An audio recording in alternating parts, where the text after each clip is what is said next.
Hey, good morning, Metropolis. It's now 5 after the hour of 6 a.m. in the big monster city. Come on! Let's get pumped!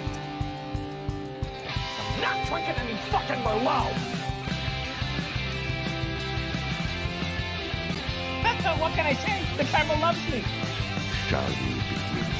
After you, Junior.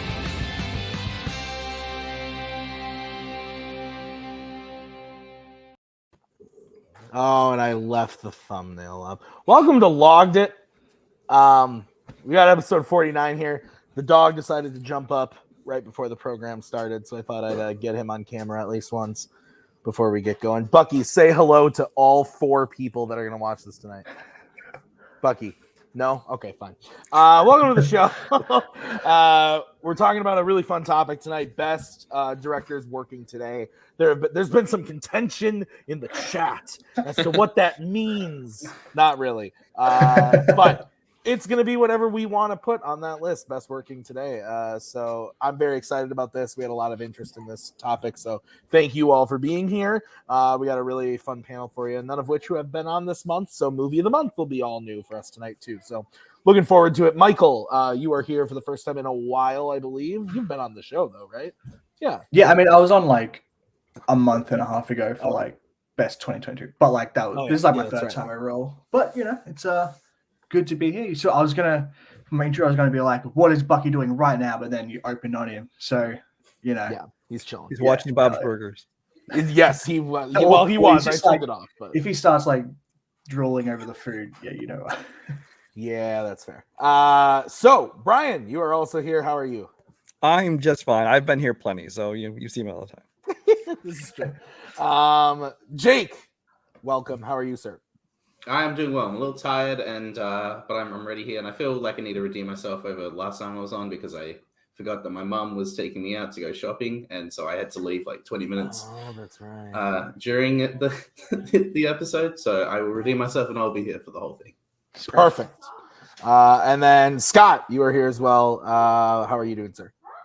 I've also left an episode of Logged It early, weirdly enough. So we've got the burnouts here. I feel like those were really close together too. Yeah. Like Jake, what was your episode that happened with you on? That was the best theater experiences, or like the movies that you'd want to see in the cinema. Oh, that's right. That's a great episode. That is a great episode. And then whoever did it first set the precedent, and then now it's just like anyone can get away with it. I guess. Let's just say there's a reason you're on the bottom row. Maybe. Yeah. Maybe I'll leave in the middle of the show. But anyway, welcome to Logged It. We're gonna kick this thing off with the way that we do every week, which is we're gonna talk about our favorite movie that we logged this week. So Michael, why don't you kick us off with your favorite movie that you logged this week? Yeah, so this will be interesting. So I logged one movie in the past like week and a half, which I'll talk about next segment. So there are a couple movies I wanted to watch, but I sort of, to quote Cody Newberry, I didn't want to watch something just for like logged it. You know, I wanted to come in with like, you know, no sort of parameters. I need to talk about this. I want to watch with the free mind. So I didn't watch anything. So technically I did log this. Instead of movie, it's a thing. I think actually Brian knows what I'm talking about. I'm going to choose the first season of Succession, which I did log a couple of days ago. So, you know, the reason I hadn't watched many movies is because I was watching Succession. I'm halfway through season 2 at the moment. I don't know if anyone's chosen a season of TV before, but you know, fuck it. I have. I talked about the Queen's Gambit, and I was ridiculed. So, but I won't ridicule you. Go on. Yeah, this first season is freaking great. It's like obviously one of the most talked about shows. There's like a lot of, I think King Lear is like the Shakespeare play where it's like all the children are sort of fighting for the new reign, right? Is that the right play I'm thinking of? Sure. Anyway, right. Like, yeah. Yeah, like obviously it's sort of loosely based off like Rupert Murdoch and just sort of an old man sort of hanging on to, sort of grasping on straws about like his media mogul and empire. And there's a lot of like just it's very darkly comedic. There's a lot of backstabbing. It's just great drama and comedy. The first season is interesting, where like a lot of the episodes revolve around like events. So there's like a Thanksgiving episode, there's like a charity episode. The season ends on like on a wedding, so like shit's gonna go down. And spoilers without context. I'm not gonna say specifically, but basically ends with a Chappaquiddick, which is like it's just fucking devastating for the character. And it's just incredible. And I'm halfway through season 2 and loving it as well. So I might talk about that the next time I'm on this show. But yeah, Succession season 1. If you haven't seen it, I recommend it. I don't see this on your Letterboxd, so Pucky, I didn't say I logged it on Letterboxd. That's what I said. Scott and Brian, I think, know what app I'm talking about. What is this app? Serialized. It's basically Letterboxd for TV shows. I'm gonna keep it secret, but okay. It's very basic. It's got a lot of growth to do, but it's still kind of cool to keep track of stuff. Yeah, no, fair. Well then, shame, sir. It's not on Letterboxd. Shame. I thought it was on Letterboxd. I got excited because some mini series and stuff like have been on Letterboxd, and if it my theory or my strategy always, I know that like Cody hates this, but if it's on Letterboxd, I'm okay with logging it. When I rank like 2022, I'm not gonna rank Miss Marvel and Moon Knight and stuff because they're not movies, but if it's on there for me to log, I'm gonna log it. So that's always been my strategy. I've heard really good things about this. I haven't watched it yet. It's on HBO, right? I believe. Yeah. So I would like to watch it. I've heard nothing but good things, but in the world that is my life of ingesting content, when you could watch Succession, which is a 3-season show, very long, where you're going to start it and your wife is going to go, oh, I wanted to watch that. Or you could watch Bob's Burgers for the 3rd time. It's easier to watch Bob's Burgers, but I'll get there eventually. I do want to see it. I've heard very good things. Brian. This is on my very long list of TV shows that I'm meaning to watch and get into. I did not realize they were already 3 seasons in, so that means I'm really far behind. They're only like 10 episodes a season, though, so it's not crazy. Yeah. I just started watching The Boys, and I started it a month ago, and I've watched 6 episodes. So, have you watched Invincible yet? No. This is my point. Remember when I told you like a year ago to watch Invincible, and then you like thought I was talking about the Disney? I thought you were talking about the Disney live-action sports film starring Mark Wahlberg. Yeah. Jake, have you watched Succession?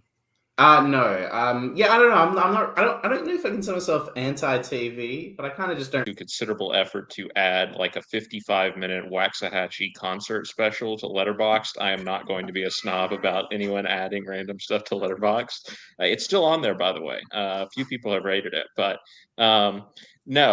My brother and dad watch this. My best friend watches this. Everyone says it's amazing.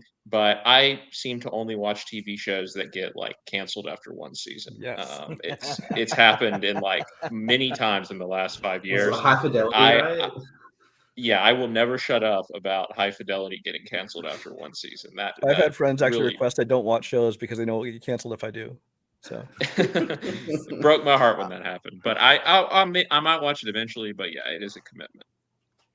Yeah, I probably the most cardinal sin I ever made in this community was showing Kaleb Boatman and Kaleb Koho how to add things to Letterboxd.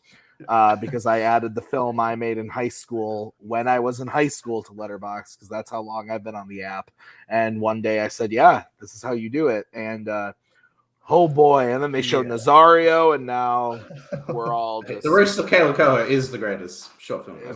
Well, okay. Anyway, now let's move on to Brian. Brian, what do you got for your favorite movie that you love? My favorites, a couple of my favorites this week were actually rewatches, but I tend to like to talk about first time watches on here. And I'm actually going to go with a movie that is coming out this week, and that is The Gray Man. It's hitting Netflix on Friday or late Thursday night, however you want to look at it. It is playing in some Cinemark and Marcus theaters for like a week engagement, as they've been doing with some of their bigger movies. So I managed to go see this in the theater this week, after tagging along with my wife to a different city that was actually playing it. This is a movie. It's directed by the Russo brothers, Anthony and Joe Russo, who of course you know from mainly their MCU stuff.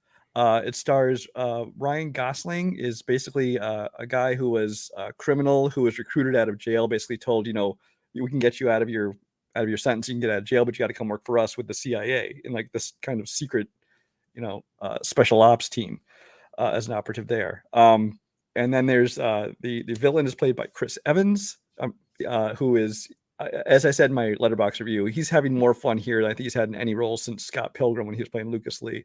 He's just really chewing up the scenery. He gets to like let loose and be a bad guy after basically being Captain America for the past 10 years or whatever.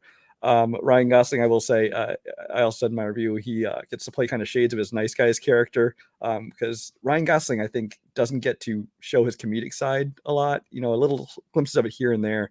But in this movie, he gets to show a lot of his comedy, kind of that dry wit that he has, as well as the action. The action scenes in this, I will say, this is apparently the most expensive movie that Netflix ever made, and it actually shows here. I don't know if it's worth as much money as they spent on it, but the action sequences are phenomenal. I mean, there's like 9 or 10 major action sequences in the movie, and every one of them is like big scale things. And that's one thing I love about this movie is it's a Netflix movie, but it doesn't look like a Netflix movie. I mean, most of them have that look where you kind of can tell it was just made for Netflix. Or even when they try and do big budget, like when they did Red Notice, you could tell the whole thing was filmed in front of a blue screen. It just kind of had an artificial look to it. This one looks and feels like a real movie. I thought it looked great. I think the action is great. The score in it I thought was especially good. The supporting cast from Ana de Armas especially gets to show get in a lot of the action. And then after they wasted her in No Time to Die, Alfre Woodard is in this. Callan Mulvey, who is you might know from a lot of the MCU stuff that the Russo brothers did, he was in there. It's just a fun action movie. I mean, it's not a flawless movie. It's not a 5-star masterpiece. I think I gave it 4 stars out of 5 on Letterboxd. But it's just a lot of fun, and I recommend that people watch it. And don't watch it on your phone. Watch it on the biggest TV you can. Yeah, I was just saying before the show that there is a theater about 45 minutes away from me playing this, and so I'd like to go tomorrow. I don't know if I'm going to be able to make it, but if I am able to go, great. But otherwise, I do have a 75-inch TV at home that I can watch it on. So either way, clearly I would rather see it in the theater, but I'm gonna watch it this week for sure. I'm excited to see it. I like Chris Evans as a villain, especially after Knives Out. And Scott Pilgrim, I think he's really good in those types of roles.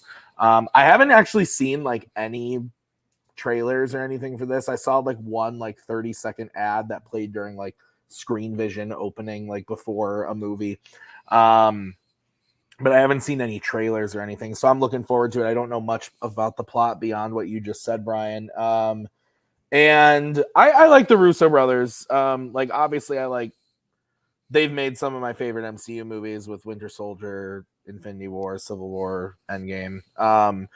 I didn't hate Cherry like everyone else did. Everyone kind of tore that thing to shreds. I didn't think it was awful. I didn't think it was good, though. I think I gave it 3 stars and said that it was I thought Tom Holland was really good in it. But nothing about honestly, the directing in that movie was the weakest element. So I think if they're just doing the big action stuff in this, and you've got Ryan Gosling and you got Chris Evans and Ana de Armas, I'm signed up for it. I'm ready to go. Jake, are you gonna watch this?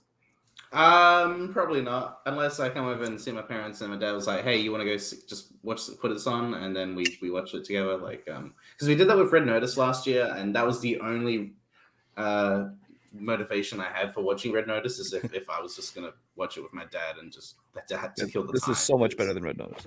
Well, I'm not gonna compare the quality, but just as far as giant, big budget Netflix. I still haven't seen Red Notice. So don't. Aren't there going to be 7 of them? Yeah, the next one is White Notice and then Blue Notice. The reverse. Well, this is apparently based on a book series, so I think they leave it open so they could make more. I don't know if they will or not. I suppose if it's a success, they will, but I don't know. We'll see. But I don't know. Gray Man, I saw the trailer once and then I was like, yeah, and then we'll see. But I will have to kill time if I wanted to watch this movie. So, Scott, what about you? Not super interested in it, to be honest. I'm just not generally a fan of Netflix's like original output outside of, like their prestige awards movies like The Power of the Dog or something like that. I just that I did watch Red Notice, but like Extraction, The Old Guard, these other like similar type movies, they just didn't really do it for me. Even with a good director. Yeah, even with a good director like The Old Guard had. But yeah, so Who directed we'll that see. Gina Prince Gina Bythewood. Prince Bythewood. What But else She's directing have they that The done? Woman King that's coming out. Love and Oh, Basketball. that looks good. Yeah. Yeah, that looks good. Yeah, I didn't watch Old Guard, but I watched Extraction, and I was like, I will just say though that this movie does not need me to watch it, because in like a week we're going to be hearing how this is like the most watched movie in the history of streaming media, probably. yeah, So probably that's gonna yeah. pop up. Yeah. Michael, what about you? Yeah, like I don't think it's going to be playing in theaters here, but I actually didn't know Anna de Armas was in it, so I might watch it for her. But also like Triple Frontier was like sick. That's a Netflix original. That's a good. I haven't watched I that do yet. like that one. I haven't That's seen good. that. That's good. But Tim, I do want to ask you a question. How do you Yes. feel about your boys' comments about movie theaters this week? Oh Or yeah, is it no, Brothers? not happy. Yeah, Not happy. Was not pleased when I saw that. Okay, let's go to Jake. Why don't you give us your pick for favorite movie log this week? I mean, this is tough because I've watched a lot of movies that I like, but I don't know if I would say like if it's the one that I like. There's not like really like the number one movie where I go, oh yeah, this is definitely the best one I've watched. So I'm trying to think of just personal preference and just how I feel in the moment. I'm going to, fuck it. I'm going to go with a film that I hadn't seen in a long time, and I really wanted to watch it again.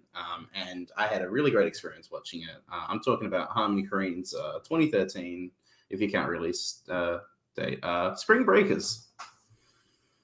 Yes, look at me and smite me. I remember seeing this film back in 2013 when it came out, and I grew up a Disney Channel kid. I watched Wizards of Waverly Place and the High School Musical films and all that sort of stuff, and it was kind of interesting to see a turn for what's I'm literally blank. Vanessa Hudgens and Selena Gomez. Yeah, I was about to blank on the two people I was talking about. And yeah, I took it. It was a very interesting experience when I was 15, seeing that movie, and that sort of like opened. That was kind of that year was kind of like me opening up to other movies that weren't like Hollywood films and finding out that wait, you can actually do a lot more with filmmaking and cinema.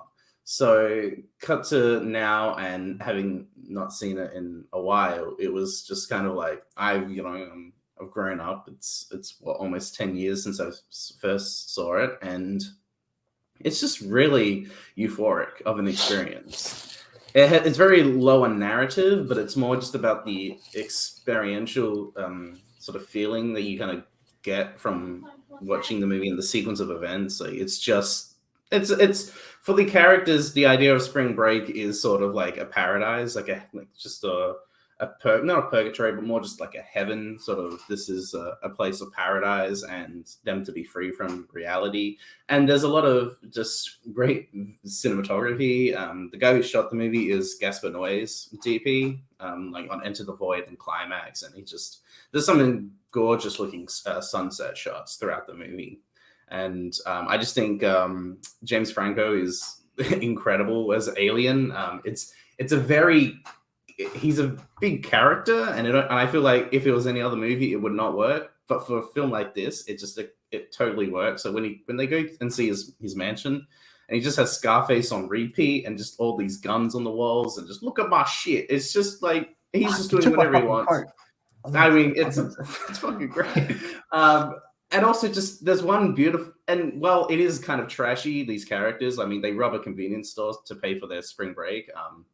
There's a beautiful sequence where Alien is on the piano playing "Every Time" by Britney Spears, and it just has this montage of them in slow motion breaking and stealing shit from other people, and it's just like this really great montage, and the juxtaposition I just think is really beautiful. And I just had a really fun time watching it, to be honest. So I thought this was the best movie I saw this week. Sorry. I saw this in the theater when it came out in 2013. And I remember going to it on a whim because I was waiting for the next showtime of Evil Dead. And I had seen Evil Dead remake in the theater like 8 times. Great movie. It's fantastic. Great remake. And I was like, I'll see Spring Breakers. Sure, why not? And well, I did not have a good time. High School Tim did not like this movie. High School Tim was not a fan of Spring Breakers. Can't tell you if adult Tim would enjoy it, but I'm willing to put money that he wouldn't. His tastes haven't changed that much in 10 years. But You need to watch it with Maggie, though. If I watched this with Maggie, she would leave me. She straight up, she would hate. I don't think. Do you like James Franco? Yeah, she just went. No, she would not enjoy this movie at all. It's not a Tim movie at all. But I've seen it, and I can respect some of the filmmaking behind it, but no, not for me. Scott, what about you? What do you think of this one? Yeah, I'm not a huge fan, to be honest. I watched it not long after it came out, so I will say, my taste is not as refined, was not as refined as it probably is now. So I might be able to get something more out of a rewatch, but I don't know. At the time, it kind of struck me as full of sound and fury, signifying nothing. To quote Shakespeare, that was kind of my take on it. All right, Michael, what about you? I saw this again. I haven't seen this in ages. It's actually only on Blu-ray. And yeah, sort of like Scott, where it's like I sort of dug it, but I haven't seen it in ages. I honestly have no idea. But Jake describing it as euphoric tracks because Euphoria owes this movie a lot, the show, because they just basically aped its style. And again, look at my shit. Look at my shit. That's great. I love that quote too. Brian, have you seen this? I have. I won't spend a lot of time trashing someone else's pick because, like Jake said, my pick is not his style of movie. This is clearly not my style of movie. I went and saw it largely because of the cast I liked in it, and I did not have a great time. It probably would have been one of my worst films of the year if it had not been followed up 2 months later by Bling Ring, which was even worse. So that was not a great spring, early summer period there for movies for me. But yeah, I mean, I can understand why some people would like it, but it's just clearly not my style. All right. We're gonna move on then to Scott, your pick for favorite movie log this week. All right. So like Brian, I usually try to pick a first time watch, but I was on vacation last week, didn't have great internet where I was, so I only got to watch a couple of movies. And so I'm picking a rewatch, but a movie that I hadn't rewatched in a long time. I watched it on the plane actually coming back from vacation. It was one of my favorite movies years ago, and honestly, after rewatching it, it's still pretty high up there for me, and that's Michael Clayton. I love this movie, and it's the type of movie that I seriously worry in 5 to 10 years, are they still going to be making this type of movie? Because it's a Warner Brothers big studio movie with an A-list movie star, but it's like a freaking, legal drama where nobody's in a courtroom. It's all just guys sitting in rooms talking to each other. And it's just like a adult drama, basically, with, high quality actors, A-list actors, and director, writer, director, and Tony Gilroy, who has worked on blockbuster stuff like the Bourne movies, obviously.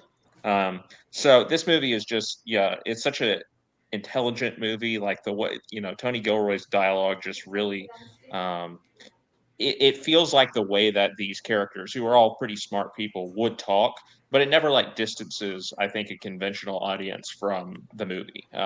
You're still right there in the middle of all the tension in all of these scenes. And just, again, I think the dialogue is just really strong. They captures the tension really well. And some of,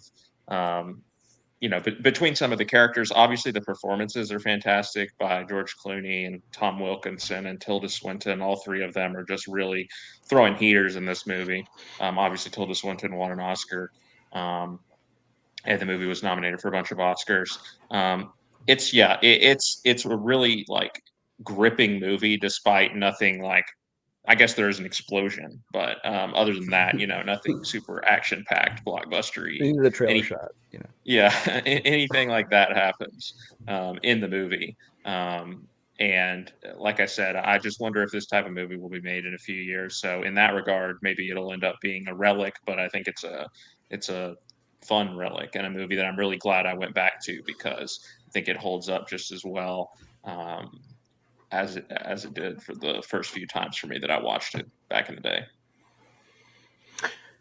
Yeah, I have always heard of this movie. I've always seen it pop up on lists and whatnot. And I remember when it came out, but I've never seen it.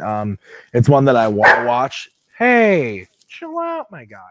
I always wanted to watch it. I always got this one confused with the Ides of March, which I know they're not like similar like at all, but like just I can totally see that. Yeah, I've seen that one, but I haven't seen this, and I will watch it eventually. But yeah, I've heard that, but I just haven't gotten there yet. Sorry, Brian, why don't you go? I wish I could speak more intelligently on this movie. I saw it back when it came out in 2007, I think it was. And I remember enjoying it, especially I remember really enjoying the performances. I remember Tilda Swinton and Tom Wilkinson especially. I really liked in this film. But honestly, I don't remember much of it. I can agree with Scott that I think that this is the kind of movie that's maybe an endangered species kind of thing. I think these kind of movies will still be made. Whether or not they'll be released in theaters is a different question. Yeah. I think that you'll see them show up on like Amazon and Netflix and things like that, which I mean is a shame because I still like going to see every kind of genre, back in the big screen. Jake, why don't you talk about this one? I haven't seen this in a fair amount of time, 7, 8 years now. I saw this specifically because it won Tilda the Oscar, and I think undoubtedly she's my favorite actress ever. So I definitely felt like I needed to see the Oscar win. And I don't know if and like what Scott was saying about Spring Breakers, my taste has definitely evolved over the years. I definitely was kind of confused by the story, and I was a wee young lad and should probably rewatch this movie now that I'm an adult and can understand movies better. It's one of those films where I really like that it sticks to its core, like as far as like storytelling and the fact that it's for adults, and the fact that I should have probably rewatched this movie tells me that I'm at least interested in kind of getting back into it and just wanting to follow what's going on. But I do remember thinking Clooney was just excellent. I mean, he's one of those actors who just always has such great charisma. Even if it's a character like this is a little not different from other characters he's played. I think Wilkinson's also just really is this kind of the standout of the movie and kind of just the paranoia that kind of gets to him throughout the film. I mean, there was no way he was going to beat Javier Bardem, but it is like a worthy Oscar nominated performance. And also it's just kind of interesting to me because this came out the same year as Ultimatum, and Gilroy had written the previous Bourne films, and I think he even wrote Ultimatum. And then 5 years later, he directs Legacy. So I just find that kind of interesting. It's like, I'm just going to go back. No one wants to see my adult film. I'm just going to go back and make, another Bourne film. So this movie did make $93 million on a $20 million budget. So all right, well, I stand corrected. Most of that was probably spent on the actors too, honestly. So yeah. Probably. But again, it will never make $93 million again. Like if it got put out today. Yeah. No, if this movie came out today, it would be on Netflix or something like that. Yeah. This is a total streaming service sort of movie for the adults. Michael, what about you? First of all, Jake, watch your mouth when you talk about Bourne Legacy. First of all, second, I've only seen this once too, and I feel like this movie definitely would benefit from a rewatch. Like Jake and Nate were saying, the paranoia that seeps into this film is just really great, and it's just a very it feels like a very calming movie, even though it's not that. It's just pleasant to watch, and this is one of those classic ones where it's like, oh yeah, I've been meaning to rewatch that for 2 years, and maybe eventually I'll get to it. But it's really good. Also, Carrie has a really great first name, so shout out to that. Sorry, I was We were parenting. I feel like I know what Tim is. Okay, so we are going to move on to my pick. This is actually something that we talked about probably a month ago now, and then I just rewatched it this week with Maggie. I wanted her to see it. Cha-Cha Real Smooth. There are a lot of movies that I've liked, that I've talked about, but the last time we talked about this on the show, it was I don't remember who brought it up, but I know Scott brought it up back in January. Boatman might have brought it up, and then I went and saw it that night and loved it, and rewatched it this week with Maggie. She loved it too. It's one of those. People are comparing it to Coda because they're both Apple. They're both those two. It's a weird comparison. It is, but that's what I'm hearing is people are like comparing them in like as like the crowd pleasing like Apple Sundance picks that they're picking up. What? You didn't see Cha-Cha Real Smooth. You were sleeping.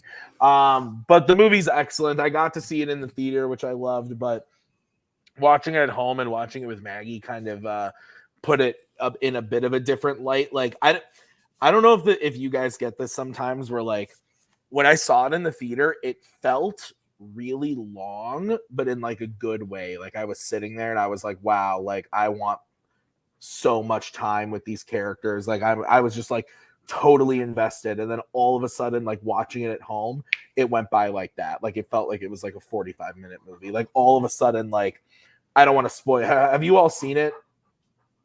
No, Brian hasn't. Okay.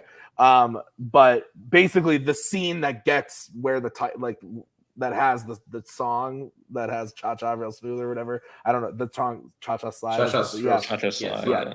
But that scene, like to me, when I was in the theater, I was like, ooh, this is like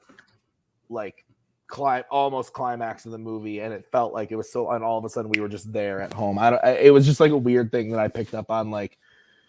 But overall, I think this movie is just really special. Like, I don't think I love it as much as like Koho and Boatman do, who are like saying that this is like the most relatable movie they've like.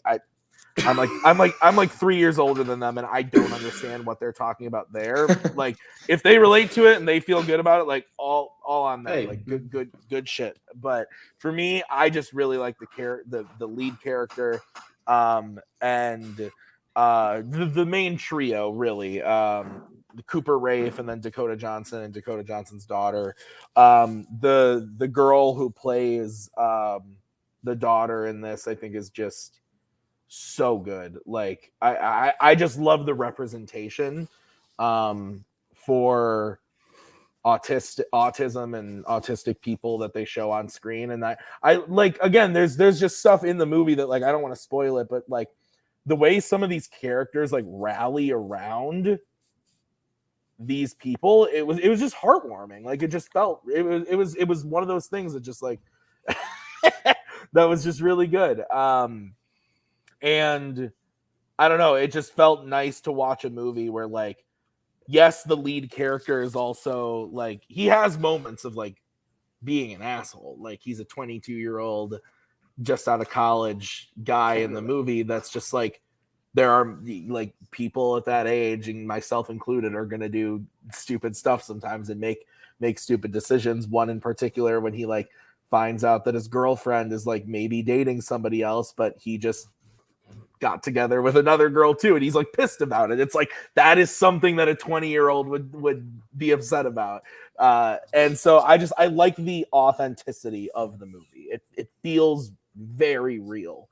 From beginning to end, and I really liked it about it. And also it was fun. Maggie had no idea that Cooper Raiff was the writer director during the movie, so like it wasn't until towards the end, and when I said, man, do you think that Cooper Raiff was just like sitting there like, oh, I'm gonna write myself like a really like sexy scene with like Dakota Johnson, and Maggie was like, he wrote this movie? I'm like, yeah, he directed it too. And she's like, what? So yeah, it's a really good movie. I think everybody's kind of been talking about it. I implore everybody to see it. I don't think everybody's going to love it, give it 5 stars like the way that I did, but I do think that it's a movie everybody should see because I think it does say some important stuff.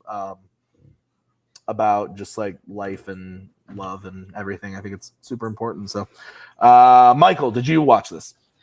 I did, yeah.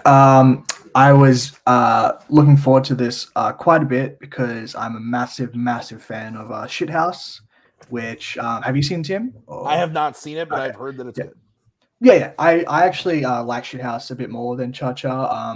And I've only seen Cha Cha once. But you know, like I said, you know, this movie hasn't changed my life in the month it's been out like it has for some other people. Like it's not the most important thing in the history of the world, but you know, fair enough. I like a lot of it. It just didn't really hit me as hard as like something like Shithouse, for example. But he definitely, you can see the growth in him as a filmmaker from those two movies. I mean, Shithouse was made for $15,000, so just naturally it's going to be a bit more like quality there. That's crazy. Yeah, and it doesn't even look. It looks like he was made for $2 million. It's actually really impressive. I really like the character of Joseph, who is Dakota Johnson's like partner. Yes. He's a really fascinating where they're setting him up to be a certain kind of character, but it's not really that. And he's very like, obviously being with Dakota Johnson and being sort of the father figure to her daughter, is obviously very understanding and empathetic to Cooper Rave's character. He sort of just knows what the deal is. Yeah, and like I said, I wish the actual Cha-Cha slide moment was like about that, because it sort of is like a little bit in the background of what the main part of that scene is. That's my own little quibble, is I wish that was like its own thing that could be like an iconic dance scene. But yeah, it's really good. Also, shout out to Adair. Oh, yeah, that's right. Cooper Rave, my guy. You have Adair Rush. Like, just get with Adair Rush. That's all I'm gonna say. You know, like, you're good, man. Like, yeah. So yeah, it's really good. Brian, you said you haven't seen this. Do you have any interest in it? Or are you gonna watch it? I'm torn. I'm kind of scared to watch it because it's like I hear lots of good things about it, but the reviews I read, and especially from the people who really enjoy it, and especially the ones who are really raving about it, my tastes tend to very much differ than theirs. So I kind of feel like maybe this isn't a movie for me. I'm sure I will check it out at some point. But like I said, it's just I don't know. Just the people who are raving about it. It's not a super big investment in the sense that it's only like an hour 45 or something. So it's just very quaint. Like it's also yeah, like it's not very. Some people have so like this is the movie for like Zoomers and stuff. Like I don't know. Maybe in the sense that it takes place now and it's about a 22, but like I think it's a movie that can be loved by all generations. It's not, and it's not that's like super that's one of the artsy, things like I think that made me kind of go, maybe it's not for me. So maybe if that's well, not same. The case, I even said on Logged It when it was brought up last time that I think I saw that like Payson wrote like, this is the movie for the Zoomers that we've been waiting for. And then Scott was like, Tim, you're going to be fine. Go watch it. And then I watched it and I seriously, like, again, if that's how they feel, cool. I love the movie. The fact that they love the movie too, great. We love it for different reasons, clearly. But I watched it and I seriously sat there and went, I don't understand. I guess I don't know the intricacies of those people and their deep in dark inner feelings, but what do you mean those people? No. I mean Payson Johnson and Caleb Boatman and Caleb Koho. Like I just don't understand. We knew what you meant. I don't understand what they are, and I'm actually I told Koho the other day, I brought it up to him. I'm interested to know like what did he connect to in the movie, because clearly we both love the movie and we're connecting to different things about it. So I think what's that? You said it's on Apple? It's on Apple Plus. Yeah. It's definitely worth watching. I think everybody should. Jake, have you seen it? I have, yes. I think I saw this specifically because everyone on Letterboxd was logging it and had seen it, and I felt like I needed to be a part of this. I have not seen Shithouse. I probably will now after seeing this. I liked it. This is not, I guess, if I could take something that Caleb Bowman would usually say, this is not a Jake Marangoni movie. This is not really like a movie where I would go out to watch, because it's just like, it doesn't really have the stuff that I connect to and gravitate towards when I pick a movie. But I did like it. I really like the character. I'm blanking on his name, but Cooper Rave, he's just like he is really fantastic as the character. I just really like the subtle underlying Andrew. I really like the subtle underlying theme that he's kind of an alcoholic or drinks a lot. Without going too much into detail, he drinks on the job, and I was just like, that's just funny to me. I kind of like that as why, Jake? sort of, why is that funny? Because I work at a liquor store, and I just find alcohol a strong theme in movies. I really like movies that deal with that. I may be an alcoholic, who knows? Maybe you know, juice out. Jeez. But I mean, I say that half jokingly, but I really like the relationship between Dakota Johnson and Cooper Reith, and the daughter especially. There's a couple of scenes where I just like, I don't know anything about that actress, but I just think that she just like perfectly captures a character who would be on the spectrum like that. Like, it's just really well done. I mean, not to quote another movie, but you never want to go. And I feel like that's a perfect line, especially for this type of movie. Well, I think the actress was autistic. Oh, really? Yeah, and she's not that good of an actress. No, she actually. So I didn't know this, but Maggie was reading up on it. And thank you, Payson, for putting that, because that actually helps put a lot of it into context for me. So thank you. But no, Maggie was reading up on it that she helped him write a lot of the moments that dealt specifically with her autism.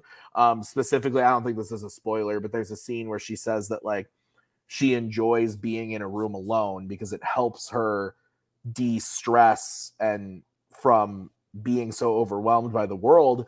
And there was like Maggie was reading this article where she said that they like shot the scene or whatever, and there's a moment in the scene where she's sitting there and she like does like a hand flinch like thing, and she was like, I felt like I needed to add that because it was like super like that's authentic to like that's what I would do if I was there. And so she helped bring a lot of that authenticity to it in the writing with him. So I thought that's pretty cool. Well, I feel a little insensitive because I definitely did not know she was. No, you're fine. I don't think I was like, know. It's fine. Yeah. I feel kind of bad that I just was like, she's not Dustin Hoffman in Rain Man, so you didn't know. Like, like I Am Sam or something like that. That's what I was kind of referring to. Yeah, like, you know, certain actors will go like fully like into it and not have an understanding. But okay, well, that just makes me think that her performance is like, really like incredible. I don't know. This is a movie that like didn't like fill me up the way it did a lot of people, and I do find it kind of interesting that like, you know, a lot of the Kingsmen are really like connected to the movie, and it's like their movie. The name. Oh my god! I'm sorry, I didn't mean to do it. I'm sorry, but it's like it's movie of the month for them, and I like when that happens, but it's never the movie that's gonna like really connect with me. Appreciate a lot of the stuff. Definitely want to check out Shithouse. I might like that one more. I don't know, Michael. You might want to tell me if that's, or Scott, or if that's. I think so. I think I'd probably out of the two, like. Yeah. Like it's. They're both really good. Yeah. So it's got a lot more. So I think a bit of an edge to it. Maybe that. Scott, you've talked about this on the show a couple times, so why don't you give us your quick thoughts on it? Yeah, I don't have much to say except, I mean, I absolutely love it. It's in my top 3 movies of the year. I don't like know that I relate to it a ton, but you know, I'm not going to begrudge anyone who does connect with it. I mean, I always say, like, for me, Francis Ha is like my, you know, whatever this is for other people, and so I'm sure there's probably people who think that that's weird that I, you know, think Francis Ha is that relatable. So, I don't want to make them feel bad that for I'm just and you're not. I'm just I might be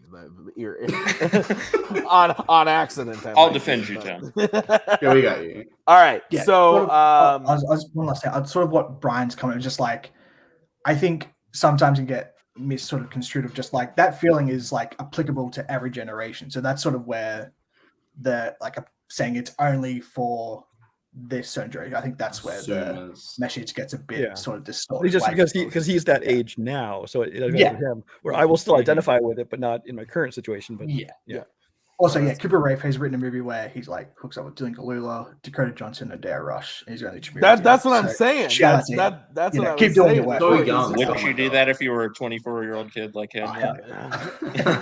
All right. We are not chugging right along. We are taking our sweet time, which is okay. I like the conversation. But let's get into our least favorite. So, Michael, why don't you kick us off? because I have a feeling we watched the same movie this week, and you're going to take mine. Yeah. Yeah. So I some people may know, some people don't know, but I'm a big Power Rangers fan. I grew up loving them. Had all the videotapes of all the seasons. One season I sort of didn't really get into. It was the Turbo series. And then a couple months ago, like Jake watched a certain movie for an onto match, and it got me in the mood to want to watch it. I just never did. And then someone else on this panel watched it last week, and I was like, you know what, fuck it. Like, let's have something in common to talk about. I was in the mood. So I watched Turbo, a Power Rangers. What's the actual title? It's a Turbo, a Power Rangers movie. It just rolls right off the tongue. Yeah, it's not great. I can take a lot of Power Ranger stuff. Like, I think the one time there was a Bags call we were doing where Jake was on, where we just watched some Power Rangers episodes that Jim and Paul, yeah. Yeah. This is like, it's sort of incomprehensible at times. It's just made very badly. The funniest thing, I'll give it this. It's hilarious, probably, but not intentionally, where they have like a little kid, and every time he morphs, he turns into a grown-up, and a grown-up has to do like a 10-year-old like actions, like, yeah, let's go. It's like a dude who's taller than all the other Rangers, and it's just hilarious. Yes, there's not really. It sort of feels like you're sort of picking a low-hanging fruit, but yeah, it's not good. There's no really good music, and like Power Rangers have fucking great songs, no matter the quality of the show, and this doesn't have that. At least the cards look so awful. It's kind of hilarious. Yeah, Turbo Power Rangers movie, I recommend it. You know, if you look good colors, I do like the suits though. The suits are actually pretty decent. Not the best of that. No, like decade. they're not the best, but actually they look pretty clean. And yeah, it's also, I do feel for the actor who played Rocky, who's like, oh wait, we're making a movie, like, fuck yeah, man. Like, actually, like, you're like, no, you're gonna be taken over. You're gonna try to kick some guy and then randomly fall out of a fucking ring. So sorry about that. This could be a big break. Yeah. Yeah, guys, I have a story for you. So I have a brother-in-law.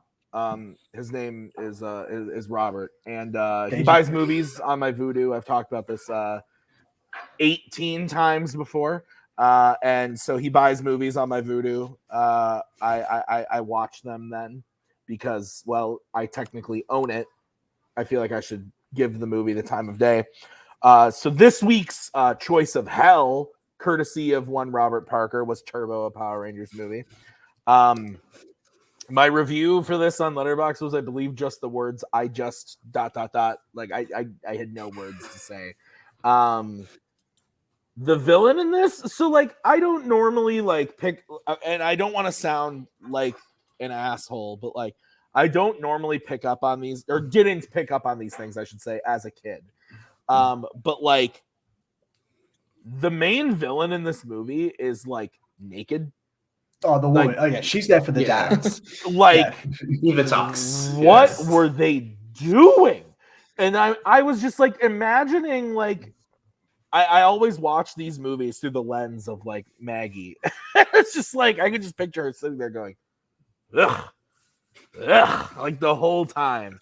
There's this little like wizard man like running around. He's like out of the Jim Henson movie. And like and I know I saw this when I was a kid, but I logged it as a new watch because like I didn't remember anything about it. But like, oh my god, there's just like, I also love that just like there's a part where Rocky is in the hospital, right? And the kid like goes and hides under the bed, and all the other Power Rangers come in and start just like talking shop about being a Power Ranger. Like, you think you would be a little more like careful about your secret crime fightingness when you're in the middle of a public space, but I guess not. Anyway, just a stupid movie from beginning to end. There's like also a shot where Amy Jo Johnson is like laying on the beach, and it just has her like butt like right Yeah. there. It's just staying there. The camera shot is just staying there. It's It's for just- kids. how we got Directed by snubbed. Michael How we Bay. got snubbed Yeah, for right. best No, director. it's just bad from beginning to end. And like again, I haven't seen Mighty Morphin Power Rangers since I was a kid either, but I remember really always enjoying that movie. And I didn't really That's watch fun. the show. Like like if it was on TV, I would watch it, but I was never like I didn't own all the videotapes or anything like that. But I remember enjoying Mighty Morphin Power Rangers. Robert didn't buy that one on my Vudu, but shit. Turbo he got. So yeah, it was just a bad time. I watched it after a really long day of work. It was not that's the worst. It was not the best. I wanted to watch something short before I went to bed. It was not the best way to end my There's also evening. another scene where Bulk and Skull like have like a chase scene where they're like on the motorcycle, and then out of nowhere they're like, oh, these crowds of people coming behind them. It's like, where the fuck did these people come from? And then they go into like this fish shop, and it's like, wait, where are we? Like, it's weird. Yeah. Anyway, Why are you trying to punch me, bro? Brian, have you seen this? I have. I have no nostalgia for these at all. I've never liked anything I've seen from Power Rangers. It's, you know, I think I was obviously too old when it came out, but it's everything I've seen has just been awful. The only thing I remember about this movie is when it came out, I had a best friend who was a manager at a movie theater, and like every Wednesday night I'd go there because after close they'd have to they'd get all the movies in that are opening that weekend, and so they'd have to assemble all the reels and they'd watch them to kind of test to make sure everything was good. So I'd go there, and I remember I wanted to see something else that was coming out that week. But he's like, if you want to watch that, you got to sit through this first because I have to watch it. So it's the only reason I saw this movie is because I was forced to watch it. And yeah, I remember nothing about it, but I'm sure it was not good. Scott, have you ever seen this? Hell no. And I have no desire to watch this. I also did not watch Power Rangers, any as a kid. So I don't have any nostalgia for it. The only way I would watch it is like if I was on a call with people, for example, which it sounds like is, well, no, y'all watched episodes, not the movie, but same principle. All right, Jake, go ahead. What your thoughts? I like how you go ahead, say what you need to say. Yeah. I don't know if I've ever really said this on call with a lot of people, most people, but I was a huge Power Rangers fan when I was 4, 5. Like I still have the VHS tapes. I watched the OG series. I watched In Space, Lost Galaxy, and Time Force, and I think Wild Force. That was like the one I really got into. And that theme song fucking slaps.